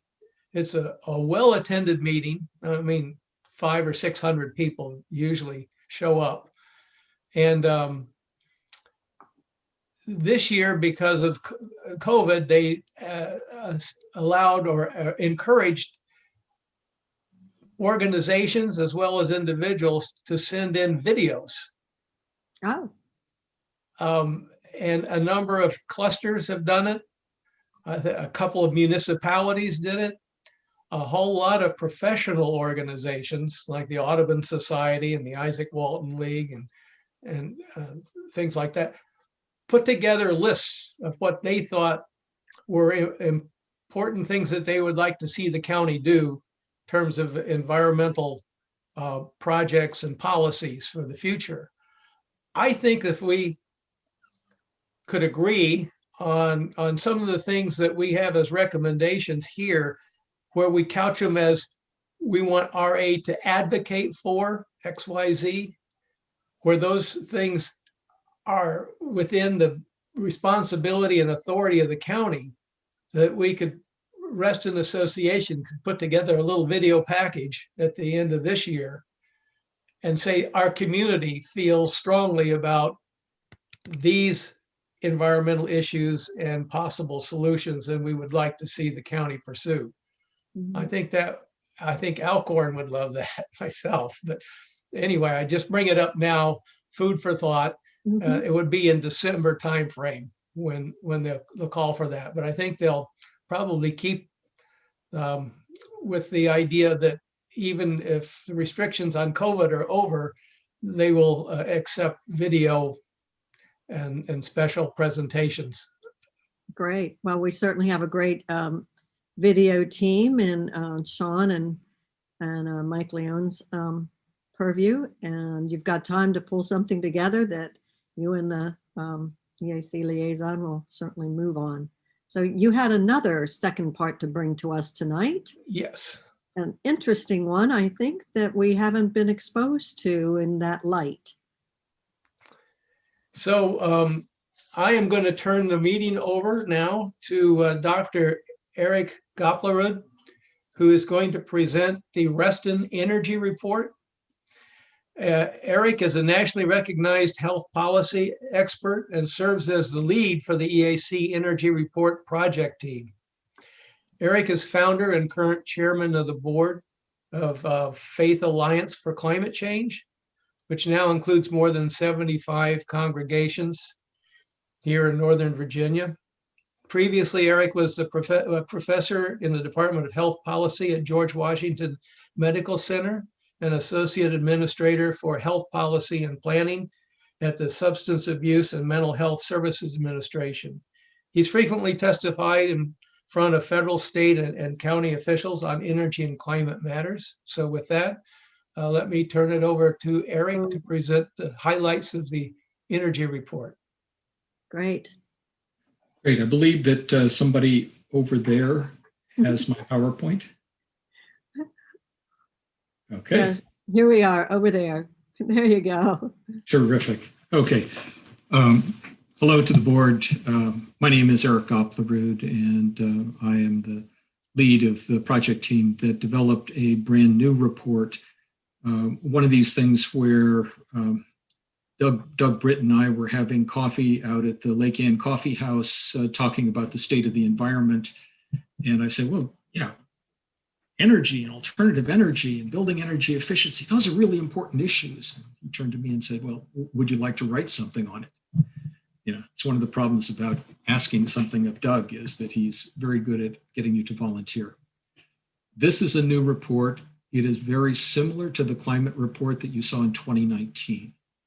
The purpose of the report was to give an in-depth assessment of energy, in particular, focus on building energy efficiency, renewable energy, and electric vehicle infrastructure in Reston. So this is a much more detailed piece than you would see otherwise coming from the EAC, say on the RASER report. But as with the climate report in 2019, it kind of serves as a baseline with some recommendations and the expectation, if you accept this report, that it would become folded into the regular RASER reports as a chapter where we would be looking at updates. So my goal tonight, in a very brief, quick overview of I think it's 54 pages of deathless prose, which I think all of you, I'm sure, are going to be reading or have read. I'm going to do a very quick overview. My goal is fairly straightforward, which is I hope that you will accept the report. Secondarily, is that this will provide you with a current status, some recommendations. Given that energy is multi-leveled, that many of the recommendations are, some of the recommendations focus on things that RA can do within its own purview. Others are to work with the county or to advocate with the county to work on important policy issues. And since much of this will involve working with other layers of government and with also the commercial sector, the developers and building managers in Reston Town Center, in the transit area over which RA has no direct authority. The hope is that communication staff would work with the EAC on developing communications which would work with these other layers and with Reston members, Reston Association members. So next slide. Whoever's controlling. Thank you. I think this basically, this basically says what I've done. We're going to focus on 3 areas to identify future trends. Next slide. the organization of the report is the basic organization of the report for the Razor, which is that in each of those three areas, building energy efficiency, renewable energy, and electric vehicles, they're organized in exactly the same way, with background information, the existing conditions, what do we know about it, and some conclusions. And finally, there are recommendations in each one of the sections. Next slide. So around building energy efficiency, one of the first steps was to conduct an inventory of the buildings in Reston. And this shows you, as of 2019, the end of 2019, the number of buildings and the number of square feet for each type of facility. We have about an equal amount of square footage in single-family residences and in our commercial space. We also broke out in the report, and I'm not going to really spend a time on it unless individuals on the board want me to go into it. We did take a look at affordable multifamily housing here in Reston, at government and RA facilities, public schools, and religious buildings. So we have specific breakout sections in each one of these areas. Next slide. To focus on residential development, and this was a surprise to me as I don't know, I've lived in Reston now 35 plus years, is that 70% of single family housing was built before 1990. So 70% is more than 30 years or more old. That becomes important because in two ways. One is that there is a natural life cycle of major equipment in our homes. Roofs have to be repaired or replaced generally in a period of 30 to 50 years. HVAC systems generally last about 30 years. Hot water heaters, 10 to 15 years. Lighting systems, generally about 5 years. So for our residential development, the majority of which was built before 1990, their major equipment is wearing out or has worn out, and there are more energy efficient replacements. Also, Virginia has a uniform statewide building code. These are the minimum safety, health, building standards that commercial builders and also residential builders have to conform to. The international standards, building codes, and Virginia's building codes have gotten progressively tighter around building energy efficiency since about 1990. I lived in one of those, actually lived in a couple of townhouses, which were clearly built before 1990. And when it was in the summer, I could not run my computer on the second floor because it was too hot. And in the winter, we couldn't use the basement. As the building the building standards have increased, the requirements for insulation have considerably increased over time. So what that means is that buildings that were built in 1990 or before are likely to have thin insulation and could benefit their homeowners for doing some relatively low cost building energy efficiency repairs and weatherization. Okay, so next slide.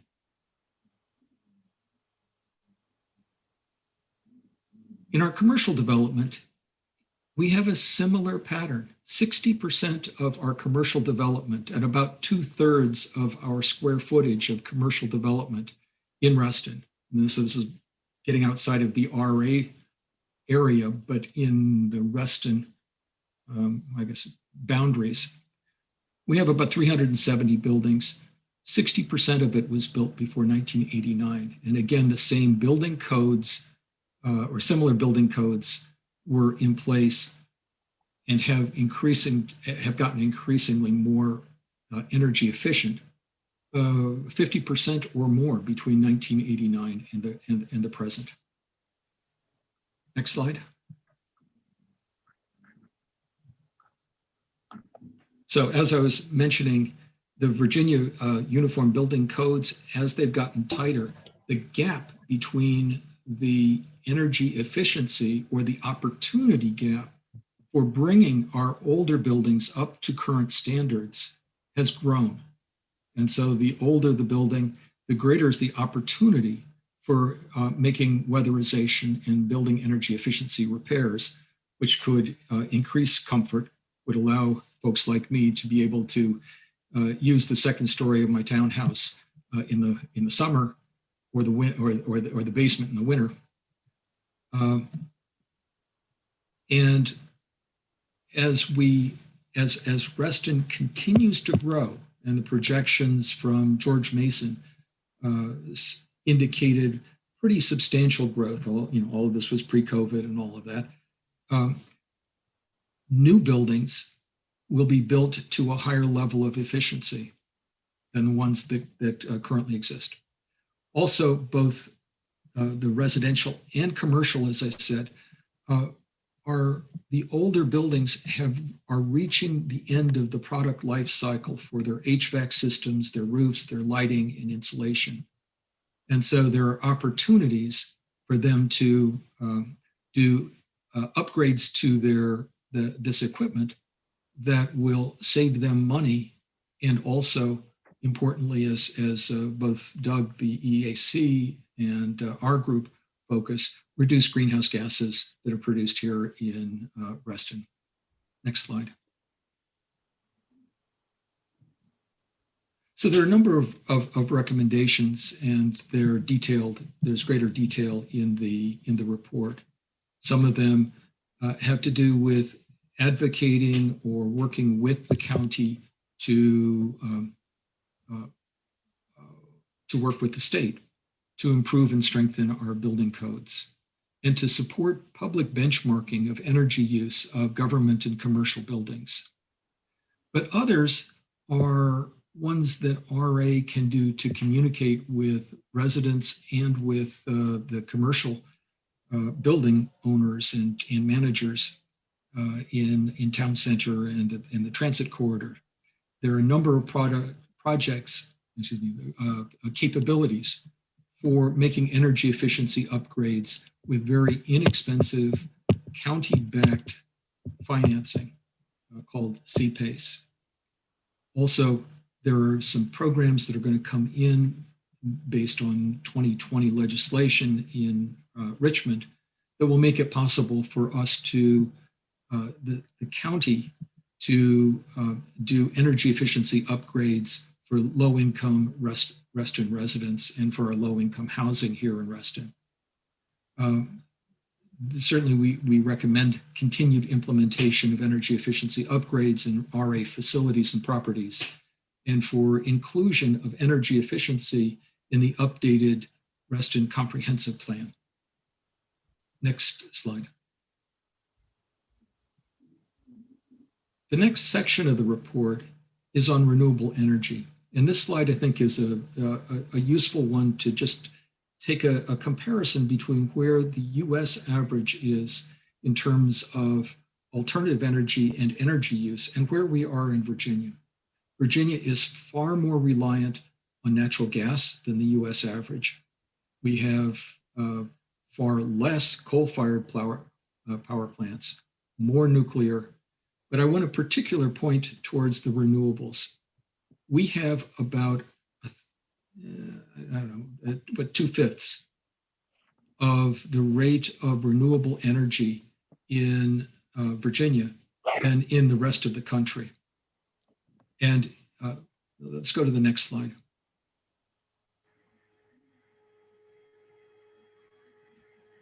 And if you take a look in Reston itself, according to the Reston Association, only about 50 residences out of the 28,000 residential properties in Reston have solar installation. And as far as I can tell, only the US Geological Survey building and maybe one or two other commercial buildings in Reston have any solar installation. Now, we pride ourselves in Reston that we are a community that's hard to find from the air because of all of the green cover, all of the trees that we have. That's really not the case for the big block buildings that we have growing up around each one of our metro areas. They're well above the tree line. They're flat. They could definitely benefit and use solar. Next slide. Eric. Yeah, Julie. You've got to wrap this up within 5-10 minutes. Okay, you got it. And while you think about how you're going to do that, I need to make a motion to extend the meeting. And I'm going to make a motion to extend the meeting to 11 o'clock p.m. so that we don't have to do this more than once. Might I have a second? Second. Thank you, Sarah. All in favor? Aye. Instantly, I get that, but okay. I'm from Ren.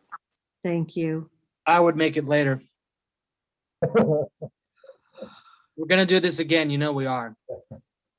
I'm hoping. All right, let's just keep going. Thank you, Eric, if you could. Okay, I'll fewer sidebar comments. Next slide, please. Solar makes up less than 1% of Virginia's energy. Legislation last year substantially improved options for renewable energy. These are listed here. They're listed in a great more detail in the report. Next slide. So we made a number of recommendations that focus on both working to expand within the direct authority of RA, negotiating renewable energy sourcing for owners of all RA buildings, but also advocating with the county that county buildings and county schools in Reston have solar installations put on them. Also educating homeowners and commercial building managers about the changes in Virginia law and Fairfax regulations that make solar more financially attractive. Most of this is educational. There have been really tremendous changes, and our residents and commercial buildings don't know yet how to use them. And we really could, as in Reston, do that. Next slide, please. So electric vehicles and EV charging. We did not take on the whole issue of transportation, just this really important piece of it. And I see that there's another part of the agenda right after me, which is going to be on EVs and EV charging. Next slide. So we all know that EVs are coming, that they're going to be coming both for passenger vehicles and also for light duty and heavy duty trucks, and that electric buses are also in the offing. I think Fairfax County has now received the first of 8 buses that are part of a Dominion program. Next slide. Yep, other way. There we go. And so we have several recommendations around helping, especially one of the big concerns is helping the HOAs and the cluster associations figure out how to work with residents who want to have electric vehicles. right now, it's very unsettled as to how that can be done. And it could be really a leadership role of resident associations, of working with the HOAs and the clusters about how to make electric vehicle charging available. One of our favorite sort of hobby horses is advocating with Fairfax County to transition the trash haulers that seem to be continuously circling and making huge amounts of racket in the morning to electric vehicles. Republic, one of the two big haulers, is buying something like 1,500 electric trash trucks in other locations where they're required to do so. So you could be saving my sleep in the morning by doing that kind of advocation. Next slide.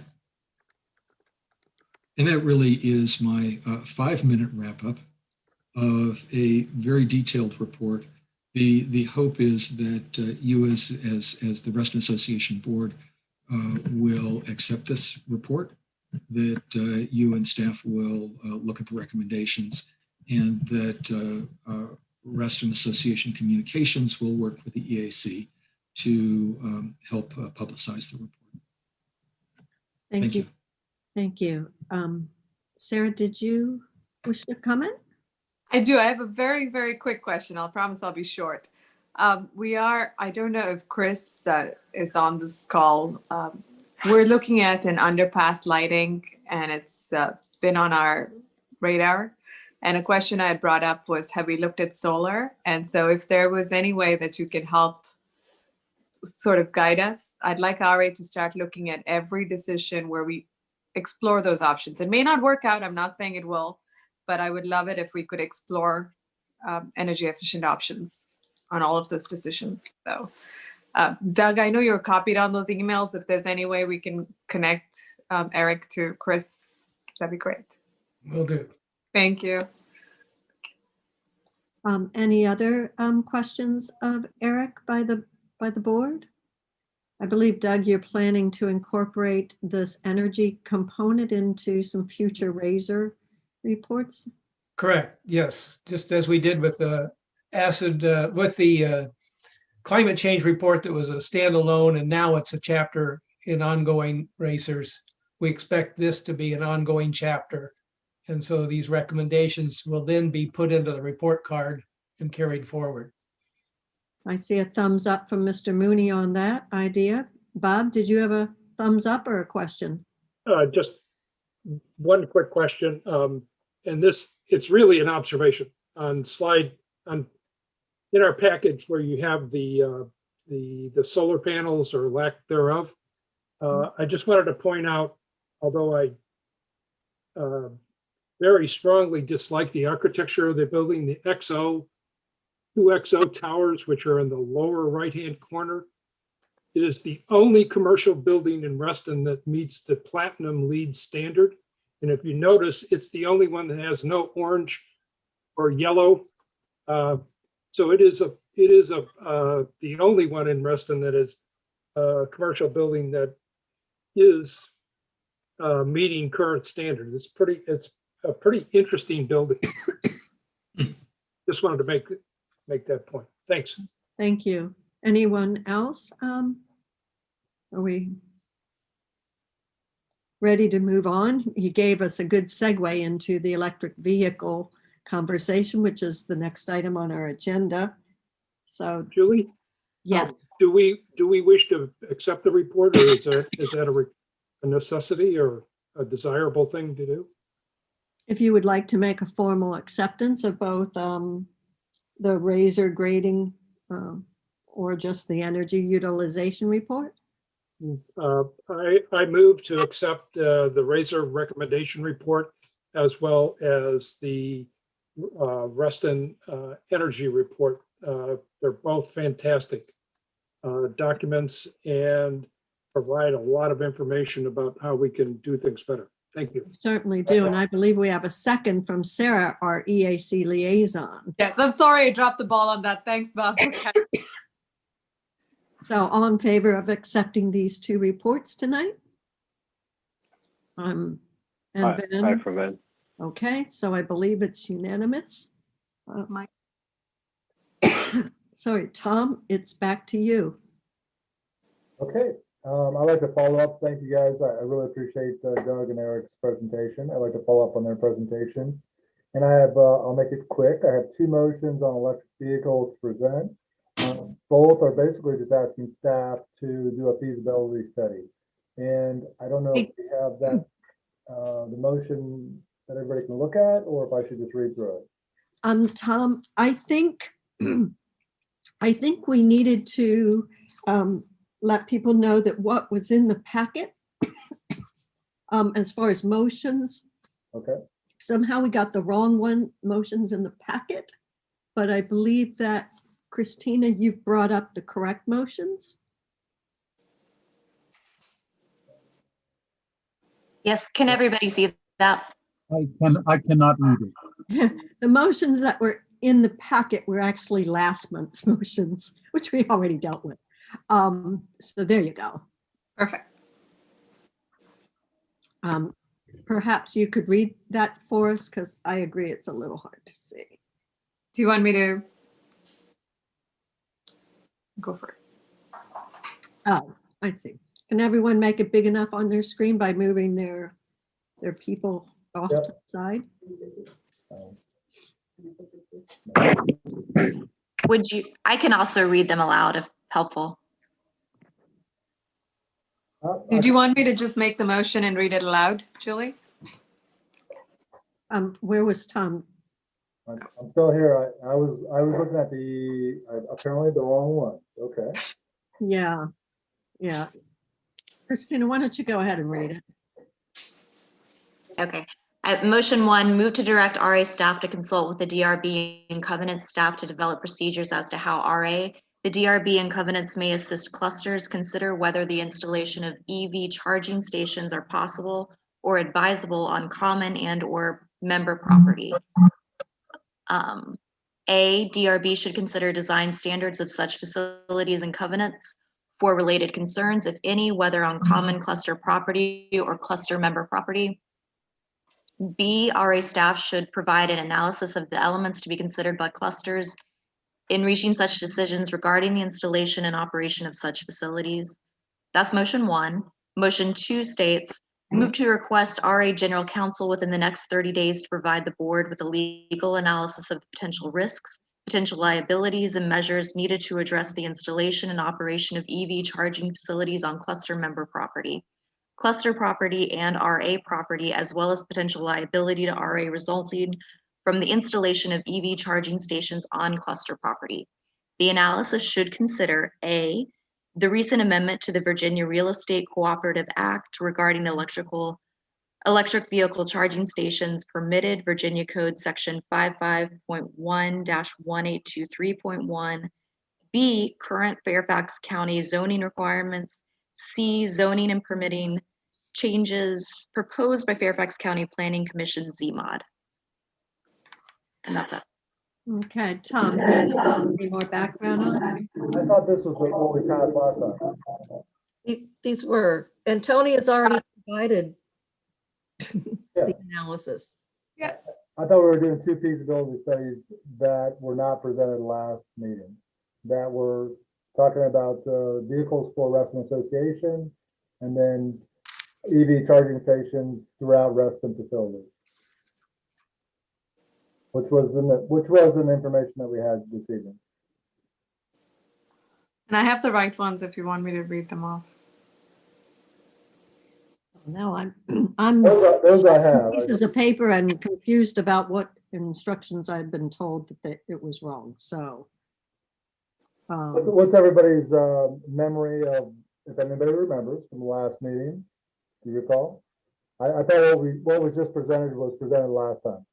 Yeah. We voted on this last meeting. Yeah. Yes. Okay. So, are we in agreement? Okay. So. All right, so we're back to what is in the packet. Correct.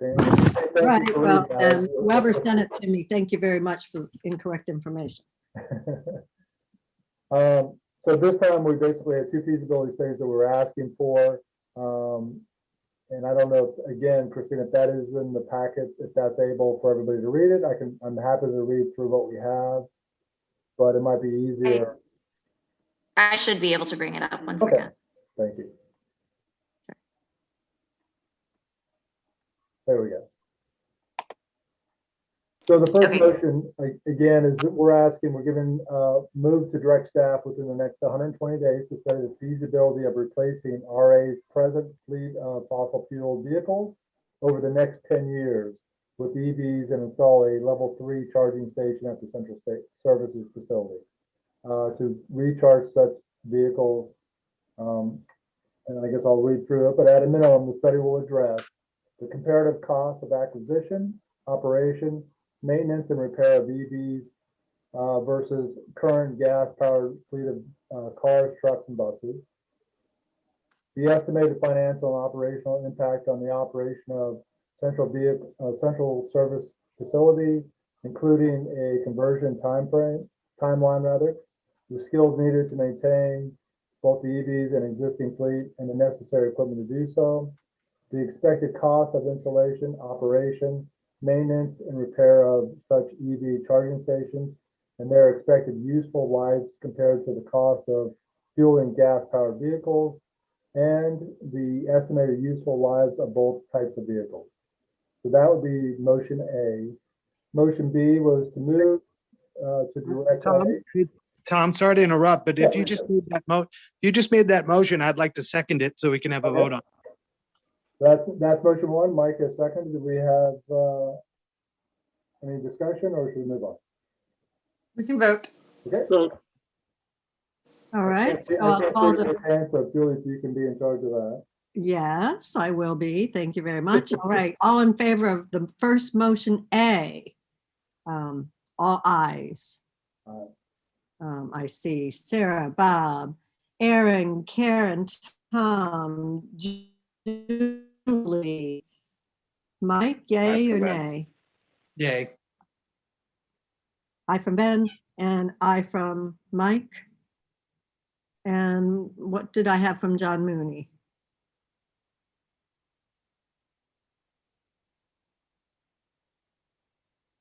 We'll take that as, I don't see John. So I would say we have 8-1 with John abstaining because we can't get his vote.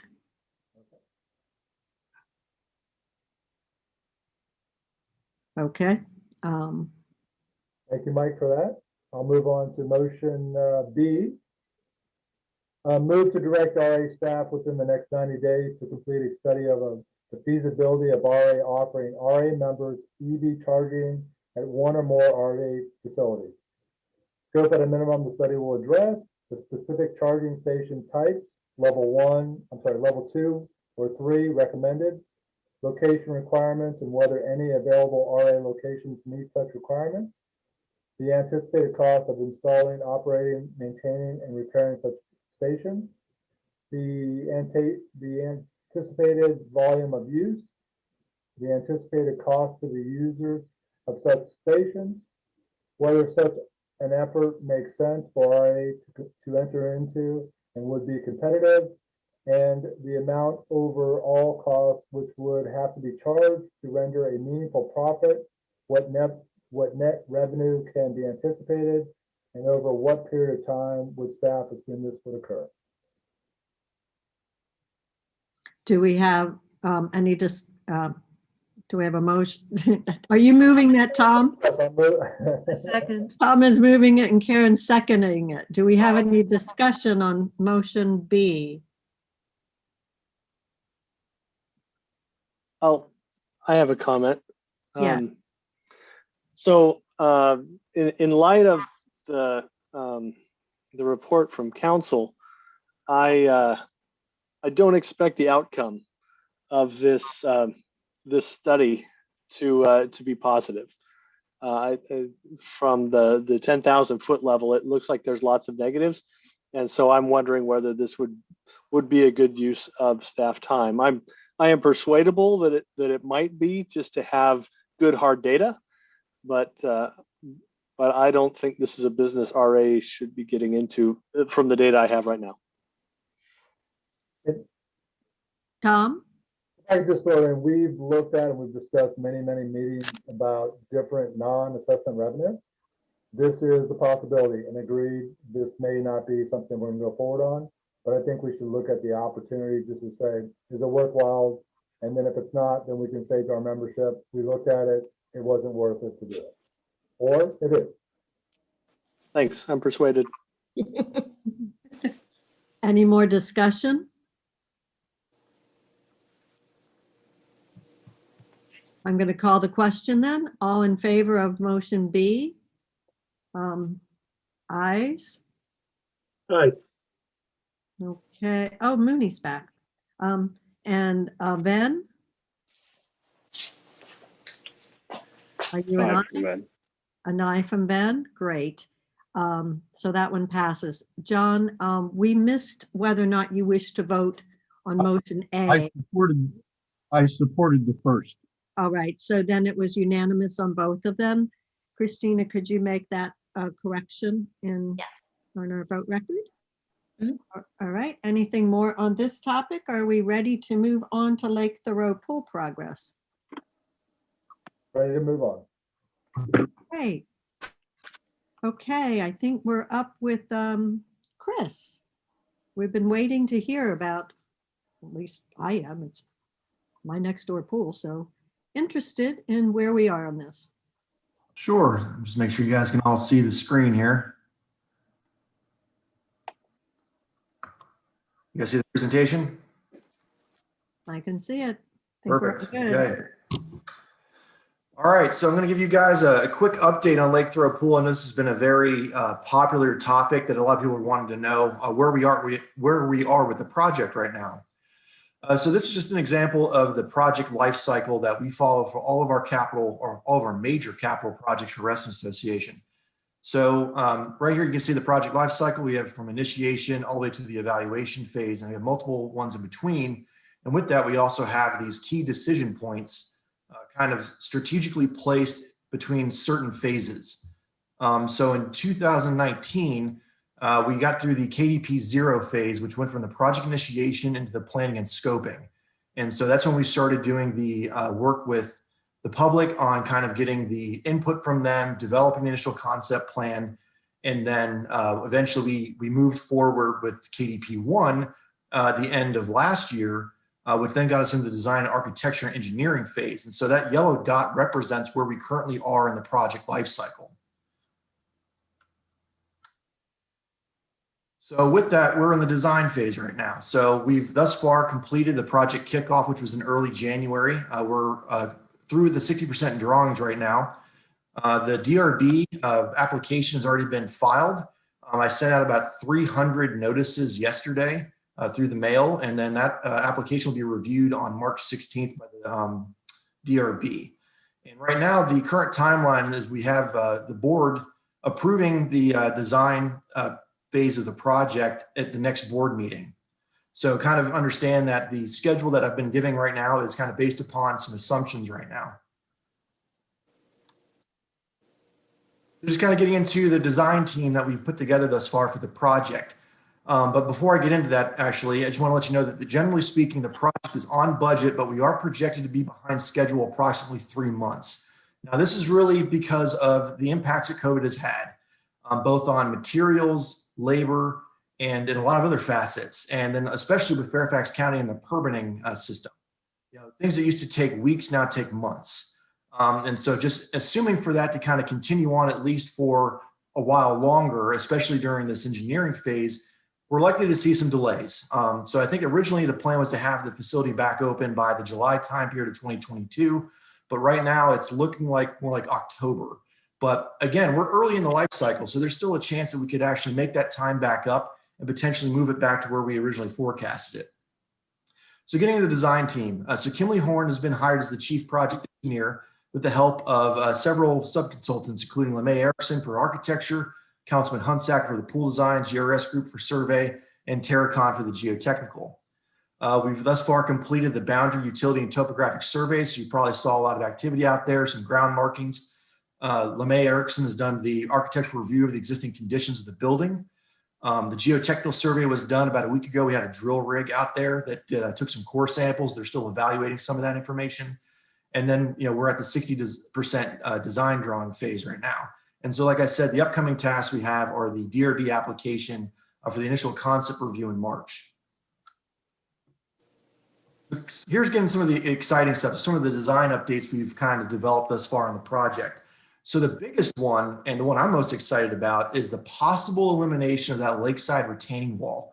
So that's the wall that kind of drove this whole thing in the first place, which is that major retaining wall. It's about 100 feet long and up to 6 feet tall. And it's right where that yellow arrow is in that image of the existing facility. And so if we're able to eliminate that from the equation altogether, that could pose a significant cost reduction in the project. However, there's still a lot of things we need to work through, including the soil stabilization. And the biggest part is whether or not Fairfax County will go for it. So we're still working through that. There'll definitely be some updates as we go along. And there are going to be some design changes as well as to how that overlook deck that we kind of had designed into it will work with storage of watercraft underneath of it, because there's no longer a large cavity where a retaining wall would have been. Instead, now you have this 3-to-1 graded slope instead. So it makes that storage area underneath that deck a little bit more complicated, but not impossible. We're still kind of working through that.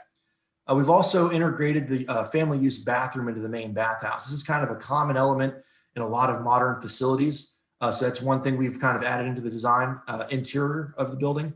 And then right now, the parking lot requirements are being maintained at 25 spaces. Now, like we've said before, we're going to try to approach the county to see if maybe we can reduce that requirement, which will definitely help with our, space availabilities and being able to do some other things potentially. But until we've actually been able to have that conversation with the county and get some more direction, we're just maintaining it right now at the 25 space requirement that is typically stated for these type of projects. So this is an image of the current 60% design site plan. So you can see the parking lot to the north there, the pool kind of in its existing position. However, we are going from a 0 depth in that deep end, and the deep end's kind of being shifted to the bottom of that L. And right now we're looking at potentially an 8-foot depth, but we're still having to work through a couple details. The larger the volume of the pool, the bigger the equipment has to be. Therefore, that drives the size of the building itself to house all of it. So still early in it. That area that's bracketed in red is that deck that I was just talking about and that slope underneath of it. The benefit of this deck is allowing us to increase the amount of space for people to sit out on without increasing our impervious surface, because rainwater can go through the deck and still exit out into the lake. This is a 3D model of that to kind of give you an idea of what that design change would look like with a slope versus a direct retaining wall. So you see that part right in the front, and then you have that observation platform kind of off to the right there, the far north side in front of the parking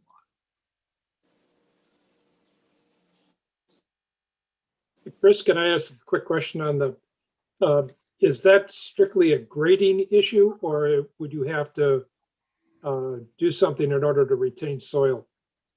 That's a good question. That's something we're still working through right now as to what we need to do to stabilize that area at a 3-to-1 slope.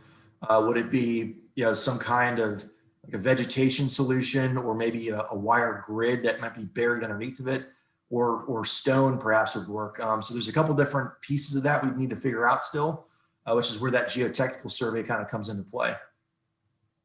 Thank you. Sure. Exactly my question. So this image right here kind of shows you the current design of the building.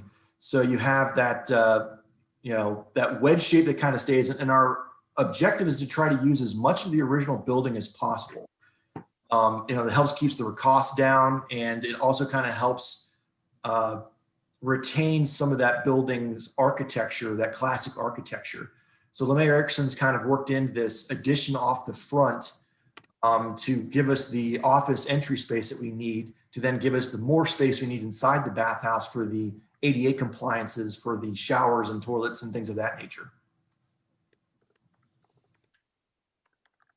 And again, that's a design that's going to be reviewed by the DRB here in March, and they'll be putting in some input on that initial concept design. So this is the floor plan. So it's, you notice there's a few changes here. So the front entrance hasn't really changed too much, and where you enter the facility.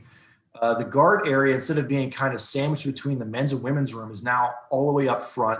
And right next to it's where that family bathroom would be.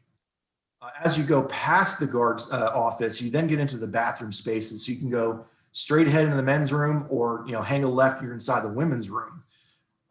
Those spaces, we're still kind of working out where we want to put fixtures and try to make some space here where we can.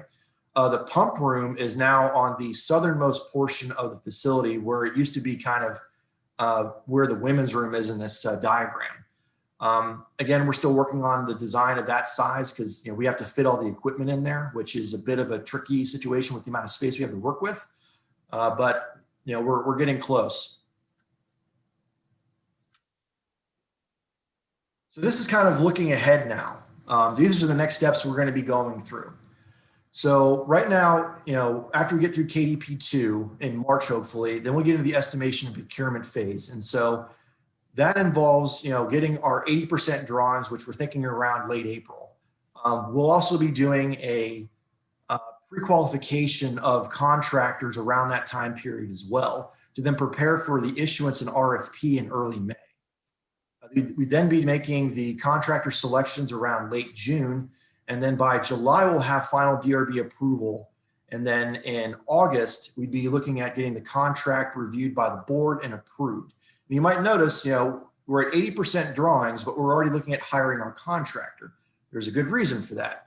The benefit is that before the design is fully done, we're bringing in a contractor to then help us make sure that what's written on paper is actually realistic from a construction standpoint. Engineers are not always the best at functionality of construction. They actually need the guys that put the shovel in the ground and the hammer to the nail to really tell them, is that really feasible, and if there's a better way of doing it. So that's why we've brought in a contractor just before we get to the final design phase of it. So with that, we would have 100% drawings in early September. And with that current timeline, we're looking at a project groundbreaking around October. And so that also correlates with about a 6-month timeline for permit approvals by the county. Now, hopefully it's going to be faster than 6 months, but judging from the experiences that I've had, as well as the engineers, it's looking like 6 months is probably going to be pretty accurate. So with that, we're looking at a 12-month construction time period. And again, that could change. Once we have a contractor, we started kind of discussing with them, talking with them, looking through the design. They may say, maybe it could take 9 months, or it could take even longer. But right now, just judging from the scope of work that we're looking at from, LeMay Erickson's experience, Councilman Hunsaker, Kimley Horn, all the major projects they've done, across the country, they're pretty sure that's looking maybe like a 12-month time period to do the project. So if that's the case, then October of 2022 is when the work would be done. And here's the problem. October is basically way past the typical swim season. We typically start winterizing our facilities around, mid to late September, and October is probably really too late to try to open without then having to immediately shut it back down again for winterization. So if we can move that time period up earlier, then there's still a chance to open it and at least get it a couple of months in before we then have to shut it back down again. But if that's not the case, then you're really looking at a 2023 swim season reopening, a grand reopening then. Then after all of that, we get into the very final phase, which is evaluation. And that's when we do our lessons learned on the construction of the project. We get the member feedback as well as to how they felt the construction work went, what their thoughts or ideas on the design project they've seen thus far. And then we do a second round of evaluation, which is the post-occupancy evaluation, where we actually see how did the facility operate in its first year? What were the things that we like or dislike, because you don't really know until you start using it on a day-to-day basis. And then what's the feedback we got from the members? Did they like things? Did they want other things?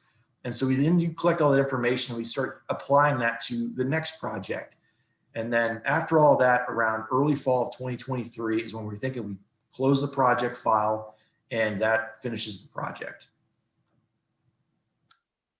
All right. I don't have anything else if you have questions. Okay, so just so everyone knows, I'm going to let the board ask some questions, and then we're going to allow some of the members who have been patiently waiting for this part of the presentation to also ask questions and have some member comments. So board, who wishes to speak? Anyone? Oh, I thought, okay, Mr. Petrine. And then Mr. Just Eric. one question, Chris. By rough order of magnitude, like a swag, how much more complicated is this particular pool than the other pools that Reston has? It's fairly complicated. It's really because of its location. Being right up against the water like it is, there aren't any pools. I mean, Audubon's probably the closest that sits on the water like this. And it's completely or almost completely within the resource protection area. So anything that you do in this area comes with a lot of scrutiny. And the topography also doesn't help. It sits on I think it's up a 20-foot grade difference from parking lot to the water. And that's a pretty big challenge to try to get a site to be ADA compliant because you have to make it flat. You're talking grades no more than 8%. And even then you have to have handrails to navigate that when you're ADA. So it's a complicated project site to work on. Thanks very much. Aaron? Yeah, I just wanted to say thank you, Chris. This has been very clear and very helpful. I feel like I understand the path and some of the challenges that you're up against. Any other directors? Right. See whether we've got any member comments. I associate myself with what Aaron said. Good job, Chris. Yes, all agreed. I see heads shaking. Karen says yes as well. And I see a member, Catherine, shaking her head yes too. So who do we have that wishes to comment from the members? Oh, David Wiley.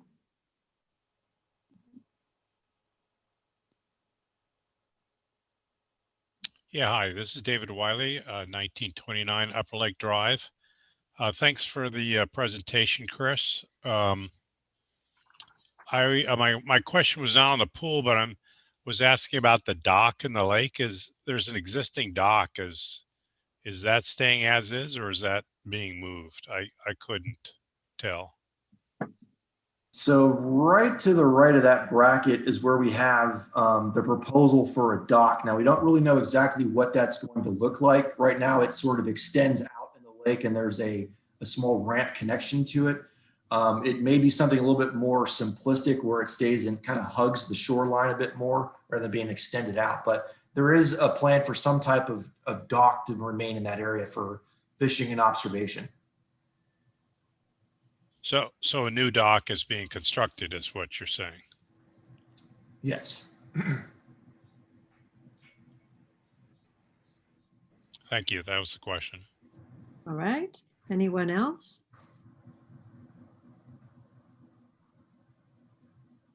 Michelle?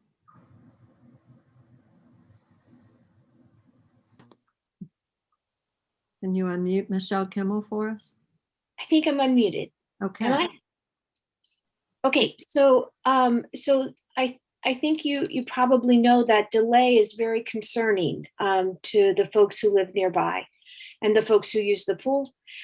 So I'm just wondering, what can members do to help get this back on schedule? Already our pool has been closed, for years.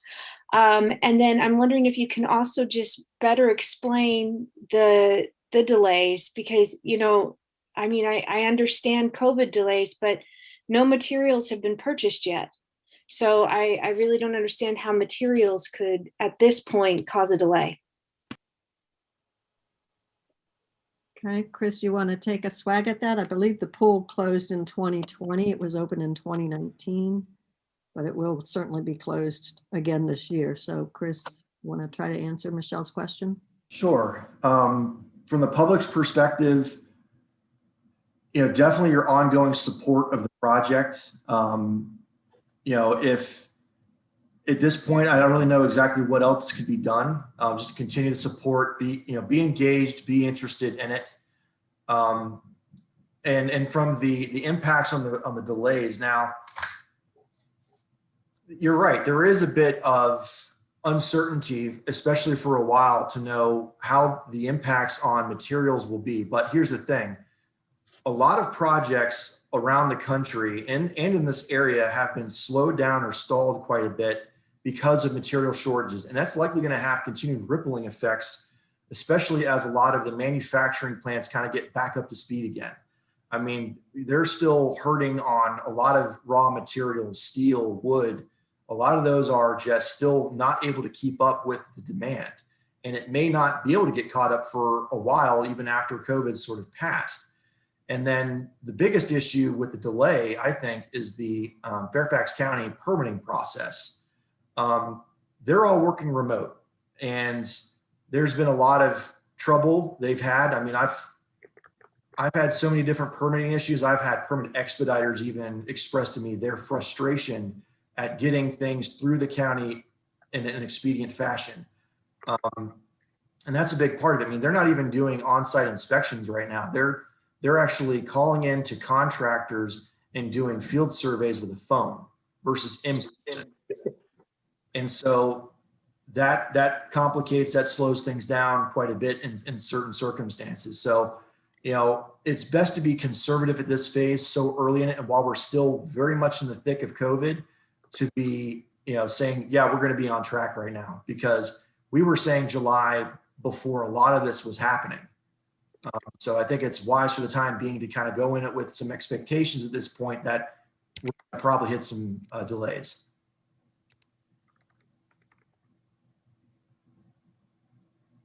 Julie, I believe Michelle has a follow-up. But Yes, go ahead, Michelle. We'll give you another 3 minutes. Sure, that's great. But, one thing too is, some folks have asked for updates previously. So I'm wondering what you can do to also just better keep the community updated.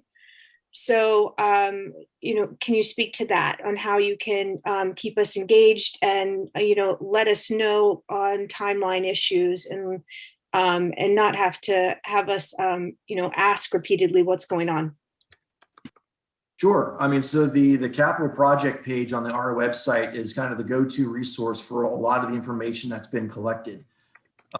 Also within that page, you'll see the capital projects map, which shows every capital project that's currently scheduled in Reston, both active, scheduled, and completed work. And it shows you, on a dot on a map. It gives you a blurb as to its status and a brief text box, and it gives you images. I've also been doing some videos. I'm anticipating I'm doing a lot more of them as we kind of get moving along on this. So those are kind of the methods, and when in doubt, contact capitalprojects@reston.org.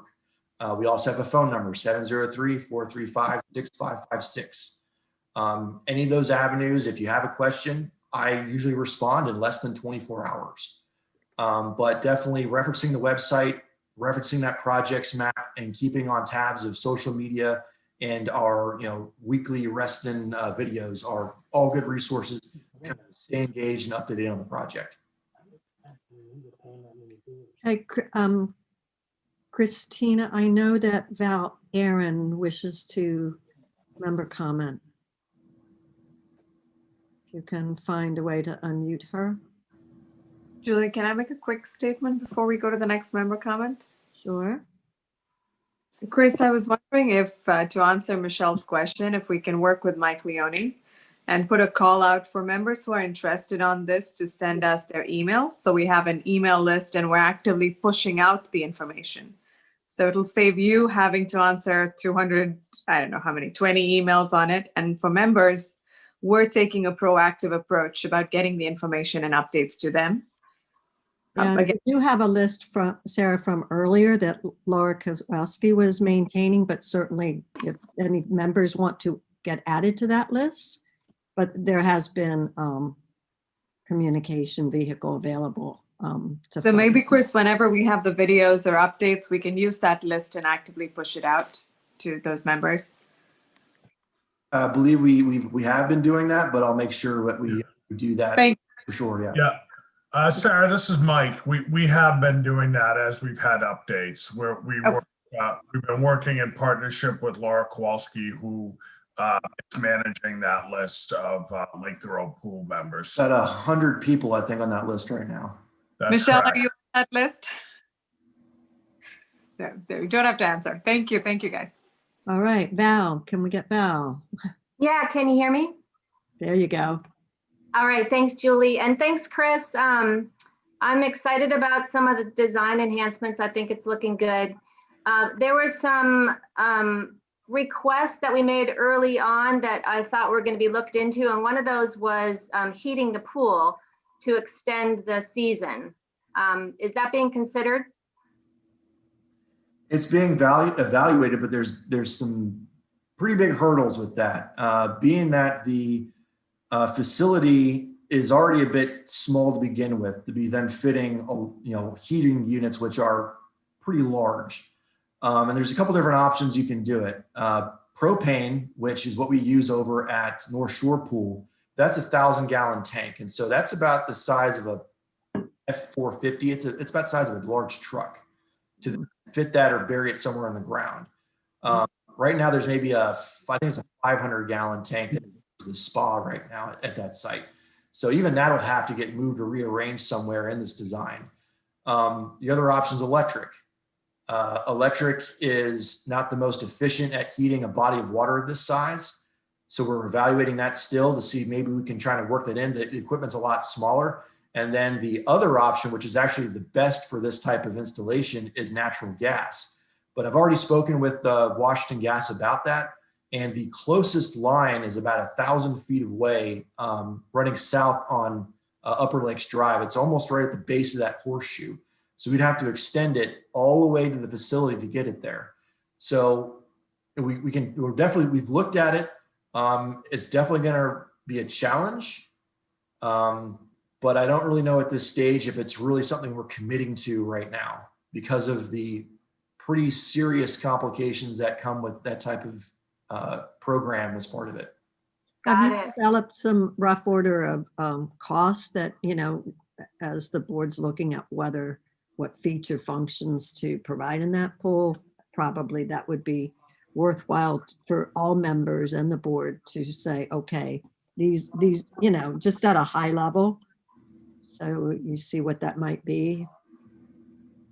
The cost estimates, but also know that the introduction of those things also come with physical attributes that need to be kind of worked in now. I mean, you've got to increase the size of the pumper for the equipment. You have to have a space to put those very large heat retention mats somewhere on the deck that then can be rolled out of the way and then laid out over the pool. So we can. And it's a pretty shaded lot, right? So solar, I'm going to anticipate, Sarah, solar panels we probably don't have enough roof space to generate enough that we would need.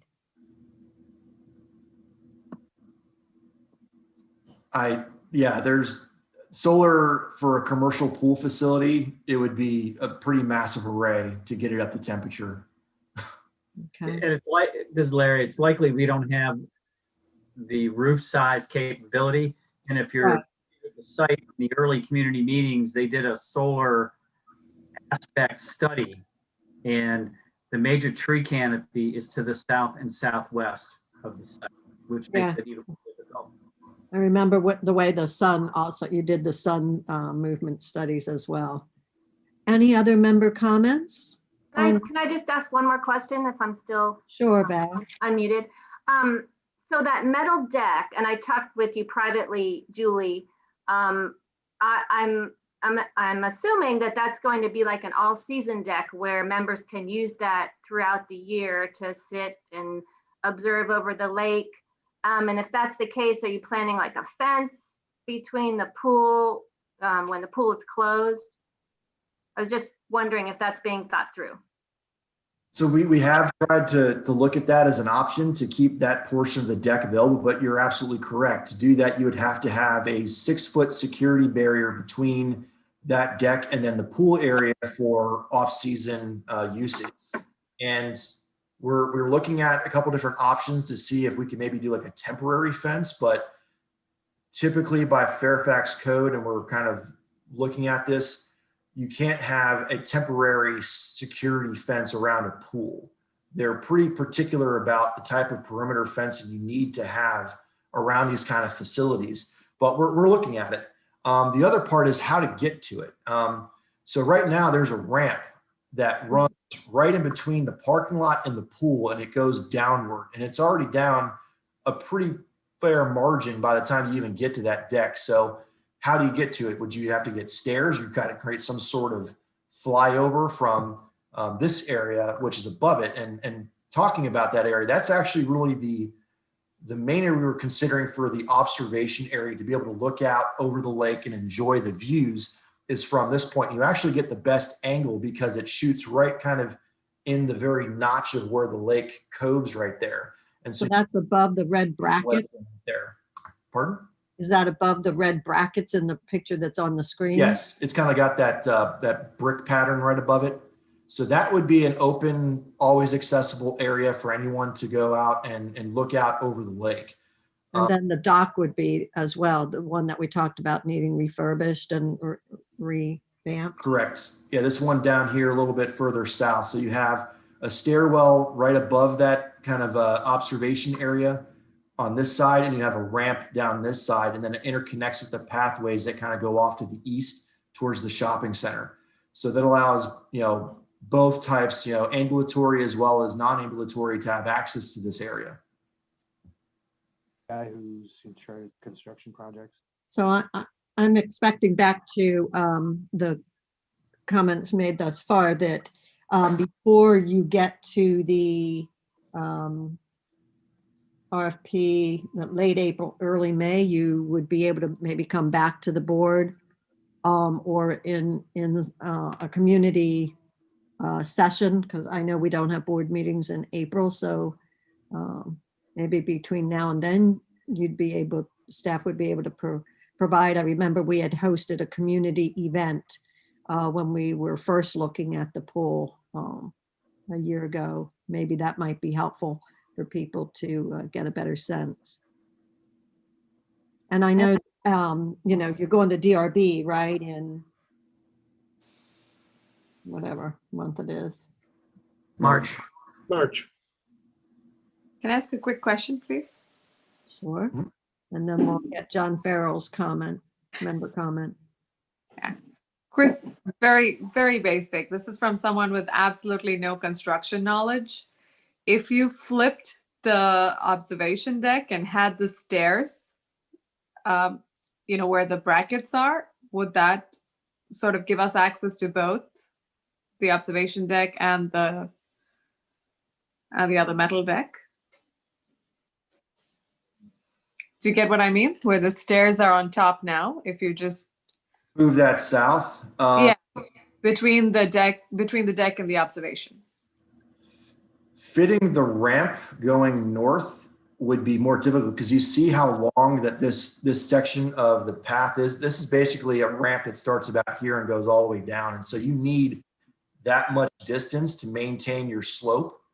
And so you really don't have that space if you flipped the ramp on the north side and you put the stairs on the south. Because you'd then be expanding the ramp almost into the parking lot at that point. And you lose your parking. Got it. Thank you. And we also have the slope needs to be to ADA, so. Yeah. Okay, John Farrell, you had your hand up, and we'll make that the last member comment and move on to our next topic. Chris, can you put up the 3D plan topographic? There's a question I wanted to understand. Okay.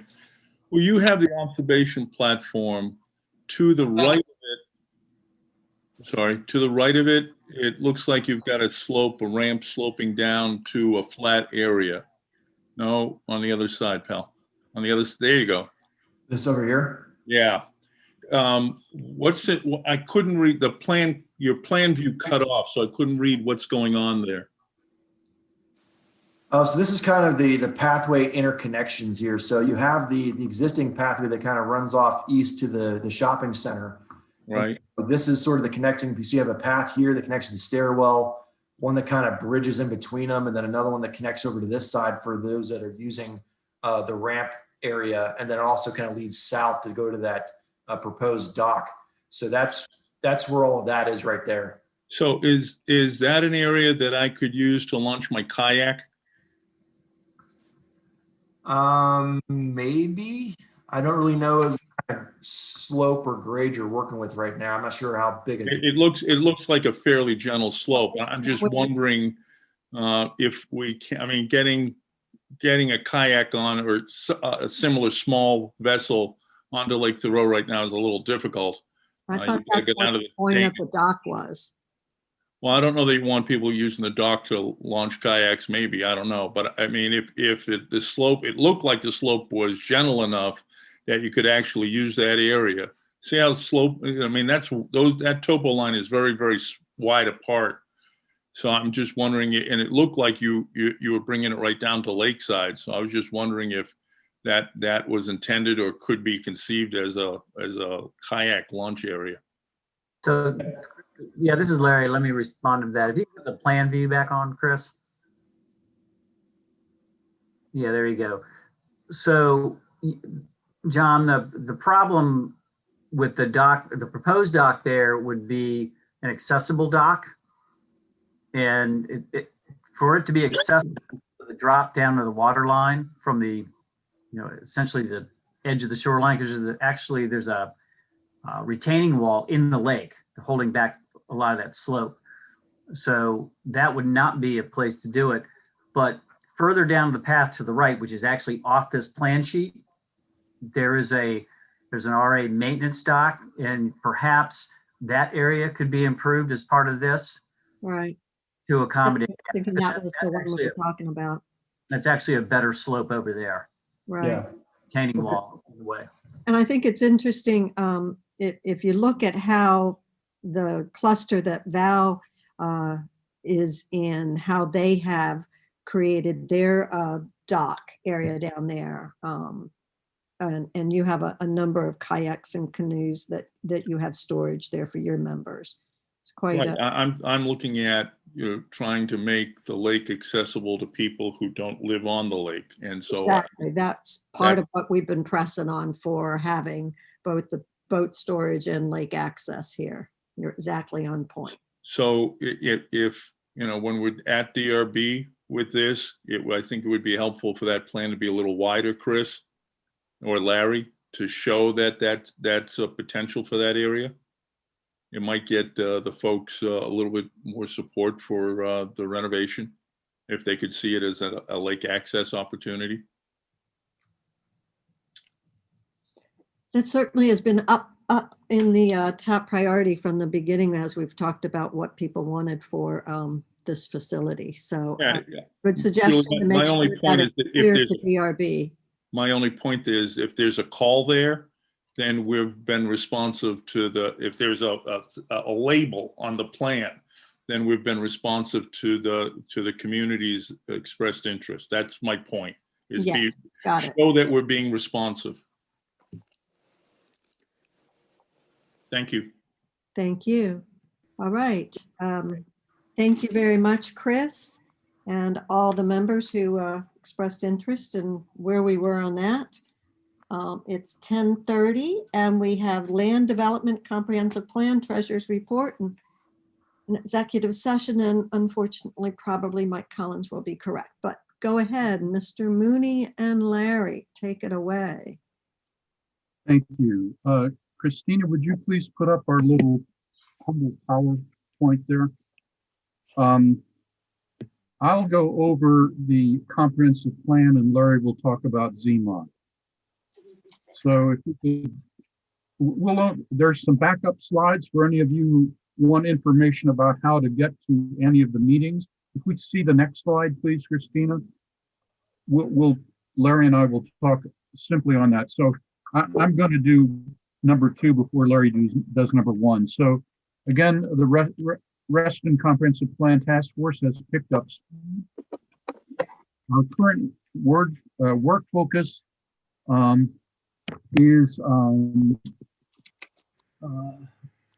is 5 main things, and you can learn more about it, and you can give us input.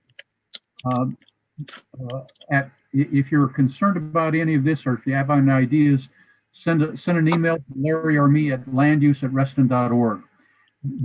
One of the biggest things that we've been working on recently is the target population of One Reston. So by One Reston, we mean all of Reston that's included in the comprehensive plan, not just RA Reston.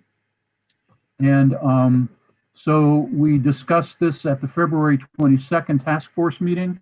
We had a very good presentation by Fairfax County Planning and Development Department working on it. And I'll tell you the current bottom lines. We've not put a bow on it yet, but the numbers are looking like this, that the population, the actual population of One Reston in 2019 was about 70,000. That includes 62,000 within RA itself. The forecasted, so I'm going to talk about 2 possible future populations. One they call forecast, which is the one they believe will occur. That is the folks in planning and development. They believe that in 2045, the population of One Reston will be about 110,000, which would be a 51% increase over the 70,000 today. That's the forecasted. That's what they think the probable outcome is. The theoretically possible scenarios under the 2013-14 comprehensive plan are about 158,000 at the high end and 128,000 at the lower end, so much bigger. I will tell you that the reason we're doing this is because there's a very strong majority opinion to which Walter Alcorn is very sympathetic, that we will actually try to reduce what is theoretically possible under the 2021 comprehensive plan. So those are big numbers. We're going to try to scoot it down. Secondly, we're talking about we're moving very quickly to try to wrap up in early April the transportation connectivity working group. So I won't go into those details. We've been working a lot on parks and open space, on public art, and we will, every once in a while, we talk a little bit about Village Center. We talk about that under population. Almost everyone agrees that needs to be reduced. The major increases that the 2013-14 plan says are possible in the village centers, no one really believes that. And so we'll probably knock that down. So with that, I will turn it over to Larry to talk about ZMOD. All right, thank you, John. And just an update, I'm taking the lead on the Parks, Recreation, and Cultural piece on the comp plan. So I'm actually working on that new draft language right now with all the comments received thus far. So that's my current task on that. So regarding ZMOD, most of you know the Planning Commission had a decision-only meeting last night, and it was deferred till March 3rd. I had a conversation with Planning Commissioner Carter this afternoon to get a little detail on that. The only detail that I really got from that is that there was no consistency. He did not believe there's any consistency among the votes to go one way or the other, either a denial or an approval. And so the easy vote, which was unanimous last night, was to defer it to March 3rd.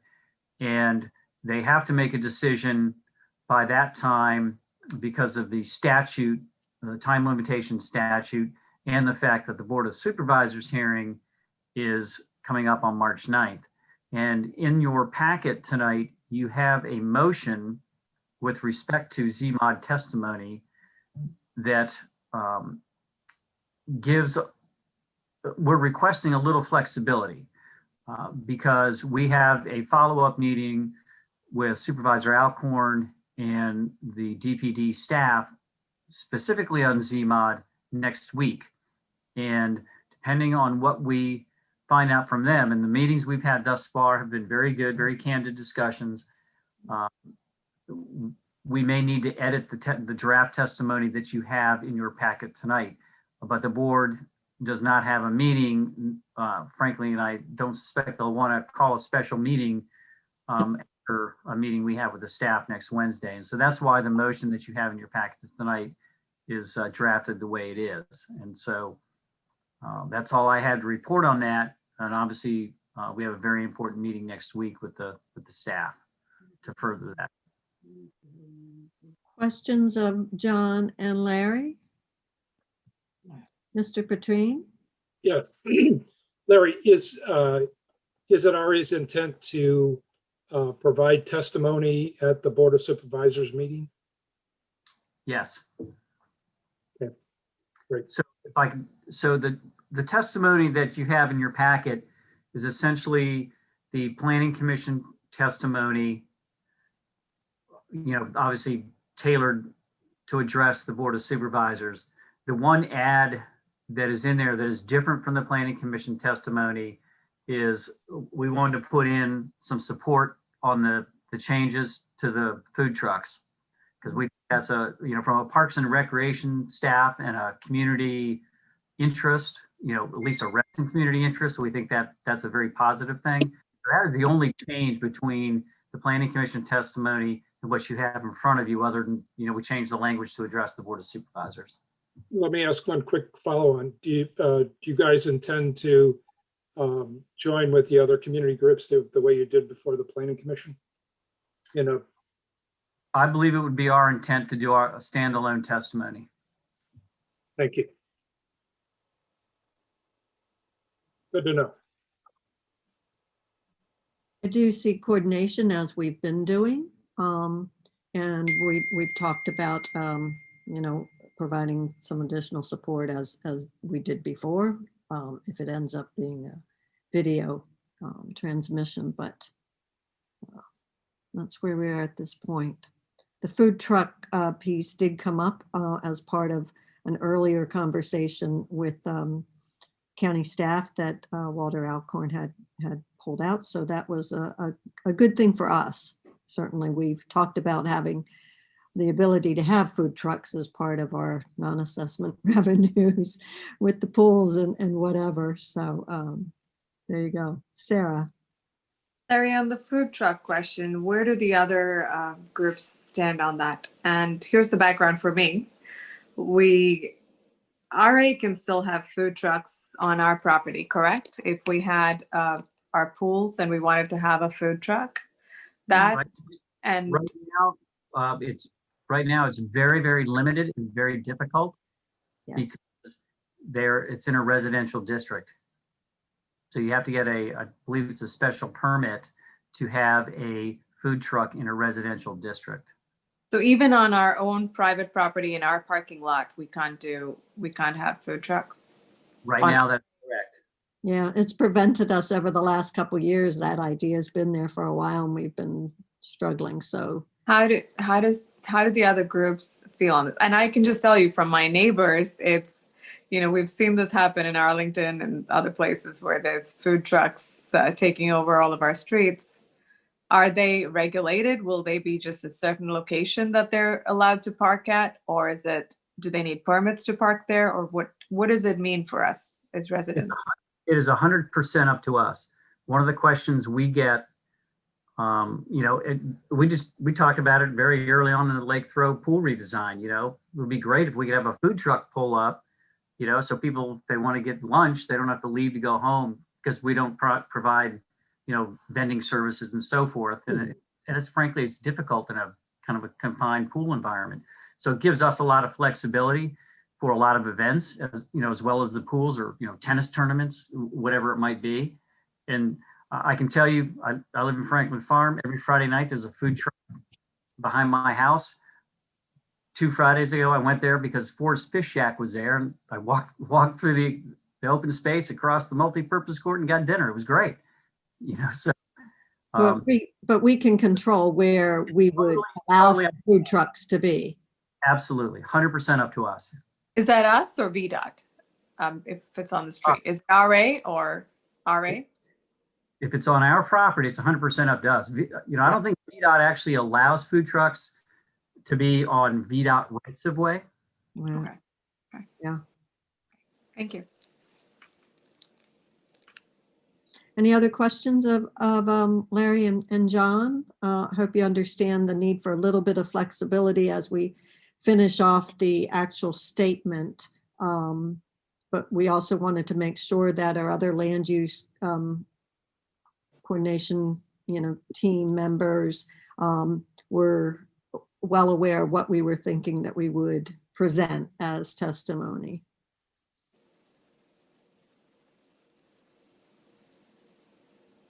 So you want to make a motion, John? Sure. Or Larry, if Larry has the motion in front of him, I'd have to root through my papers here. Larry, do you have them? I can read it. Is someone in our packet? I can read it. The one in the packet, yes.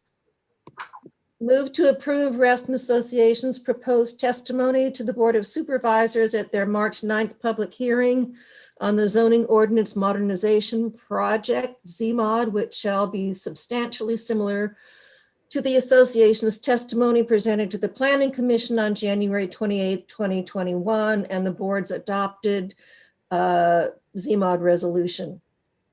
Further move to authorize the board president working with RA secretary, CEO, and COO to alter such testimony based upon the findings resulting from the meeting with county staff that is scheduled the week of March 1st. Such alterations to the proposed testimony will be limited to highlighting still outstanding issues with the draft ordinance changes and removing issues that have been addressed sufficiently. Second. Who made the motion? I did. Karen made the motion, seconded by John. Any further discussion? All right, I'm going to call the question. All in favor of that motion? Aye from Van. Thank you, Van. All right, so Bob, yay or nay? Abstain. Abstain, Sarah? I'm going to vote nay. Nay. So let's see. So yes, Julie, yes, Karen, yes, Aaron, yes, John, yes, Tom, yes, Van, abstain, abstain, Bob, and no, Sarah. Do I have that right? I abstained. Oh, and sorry, Mike. So 2 abstentions, 1 nay, 6-4. So it 6-4 as an FOR. Oh. Right. Sorry. So it passes. Okay. Next item is treasurer's report. Okay. Let's see if we can make this work this time.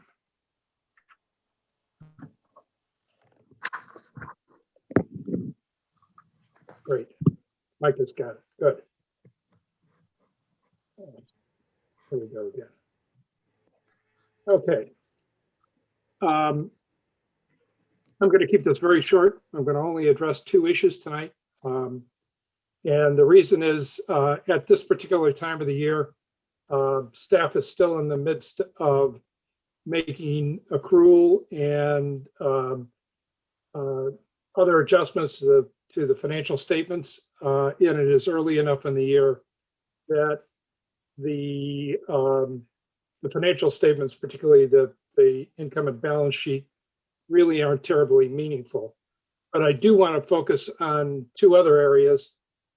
First of all, the assessments, because assessments represent such the major portion of the revenue that is generated by Reston Association.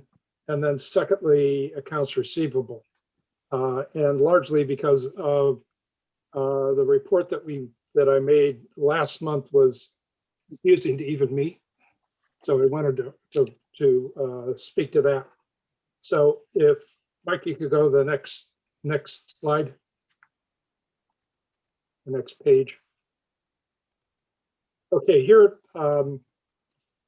if I had done this properly, you would have seen it on a nice PowerPoint slide so that you could actually see what I'm representing here. But what we're showing is, as of the end of December, we had collected $1.6 million in assessments, and that was a 44% increase over 2019. We did not go to 2020. But what is interesting is the composition of the payments. It was about equal between checks and credit cards. And then we introduced this year an ACH, an electronic check function or feature. And we collected almost $90,000 in assessments from that venue. Two important things to keep in mind with the assessments. Number one, payment by credit card or debit card, it was no longer has a surcharge or convenience fee. And then secondly, as I mentioned before, the new feature, which was the ACH, the automated clearinghouse electronic check item, which was a new feature. The second piece on this particular page, the slide, is a representation of how staff budgeted assessments between 2020 and 2021. And I thought it might be interesting for people to understand how we got to the numbers that you're going to see throughout the year in terms of assessments.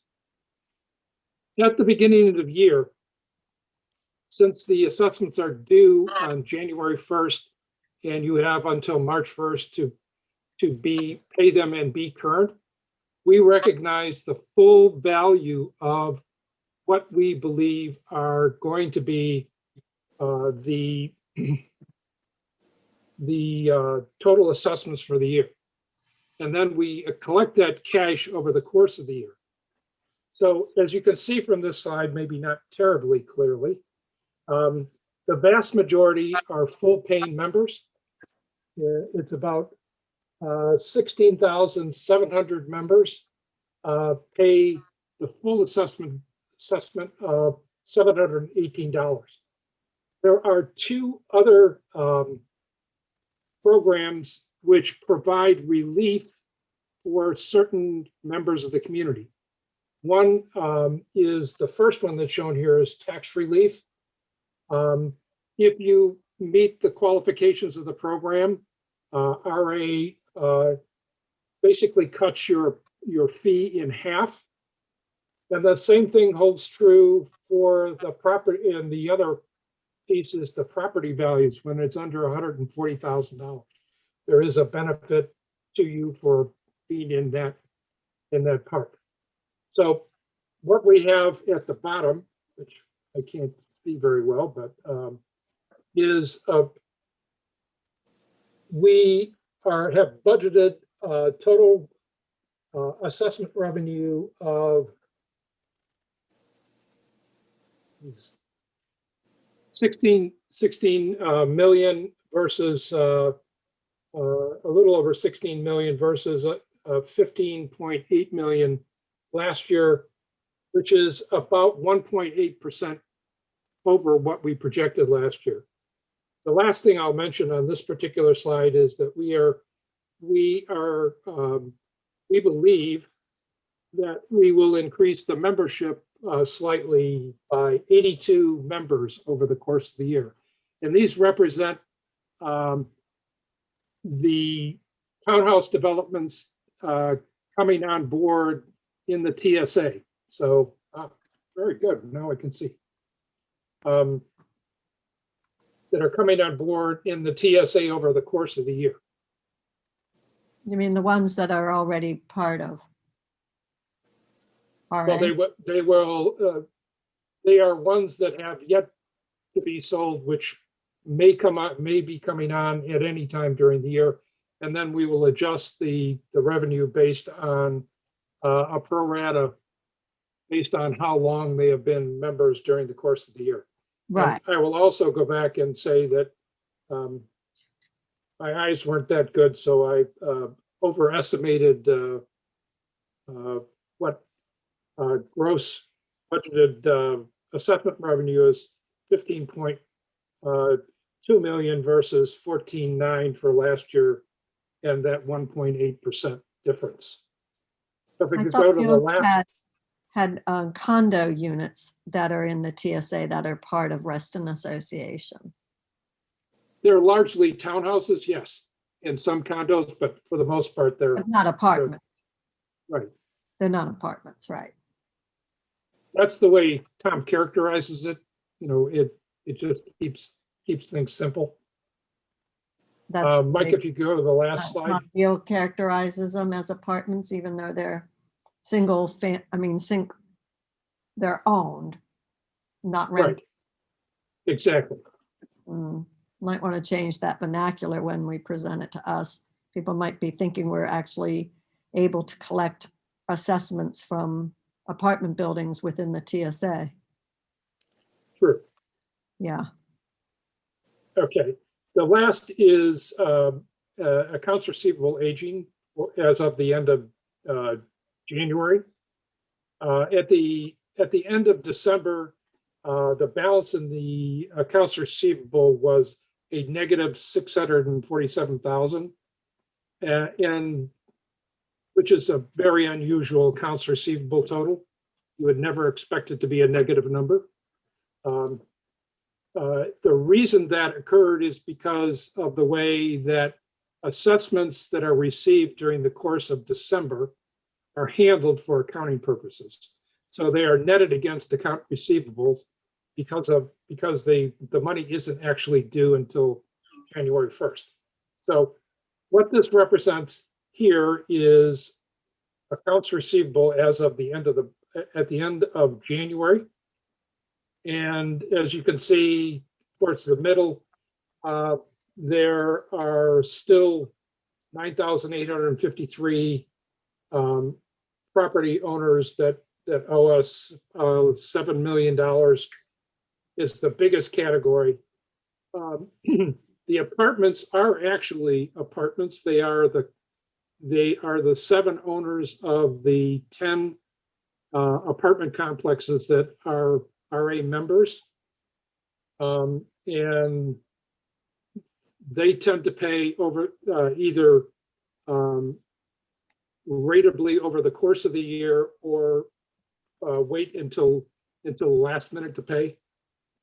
And as you can see, at the end of the month, we had a total of $11 million in accounts receivable, most of which was the full assessment owed, as well as the installment plan and tax relief plans that people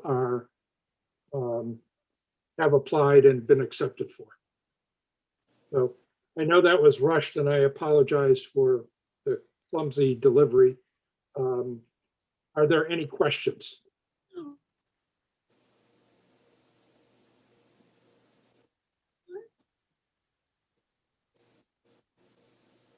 Thank you. I see no questions. I just see some thumbs up, Bob. Thank you. I would ask that clarification on the apartments. Yes. Yeah. Okay. Hearing no questions on that. The next item we have on our agenda is an executive session, and we have a number of items in our executive session, including consultation with counsel, contractual matters, and violations report. So for the benefit of our audience, our members, we will be in executive session. We'll come out of that. Would you entertain a motion to extend our meeting to 11:45. Oh, gosh, yes, I'm sorry. I didn't realize that I was close to that. Let me. Blame finish. it on Mike. He has fixed us. And then we'll be adjourning. So there's no other items after executive session. There's new business. If folks want to stick around, you can. I'm just letting you know, or you can always watch YouTube later. Okay, we need a motion to extend the meeting. I believe recommendation was to 11:45 p.m. So Is moved. there a second? So move from Bob. Is there a second? Sure. Sarah seconded it. All in favor? Aye. Phil Van. Okay, that passes. Now we need a motion to move into executive session. So move. Second. Thank you, Bob. All in favor? Aye. All ayes? Aye, Okay. Phil Van. Thank you, Vin. Off we go. And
I don't see Mike. There we go. Okay. Welcome back, everyone. I'm going to go through a series of motions, and then we'll turn to one more piece of business tonight. I move that the Reston Association Board of Directors certifies to the best of each member's knowledge that only those matters appropriate for executive session of a violation, contractual, or related to consultation with counsel were heard, discussed, or considered by the board during executive session. Do I have a second? Second. Thank you, Bob. All the ayes. Aye. Okay, Ben and Mike, aye. Ben?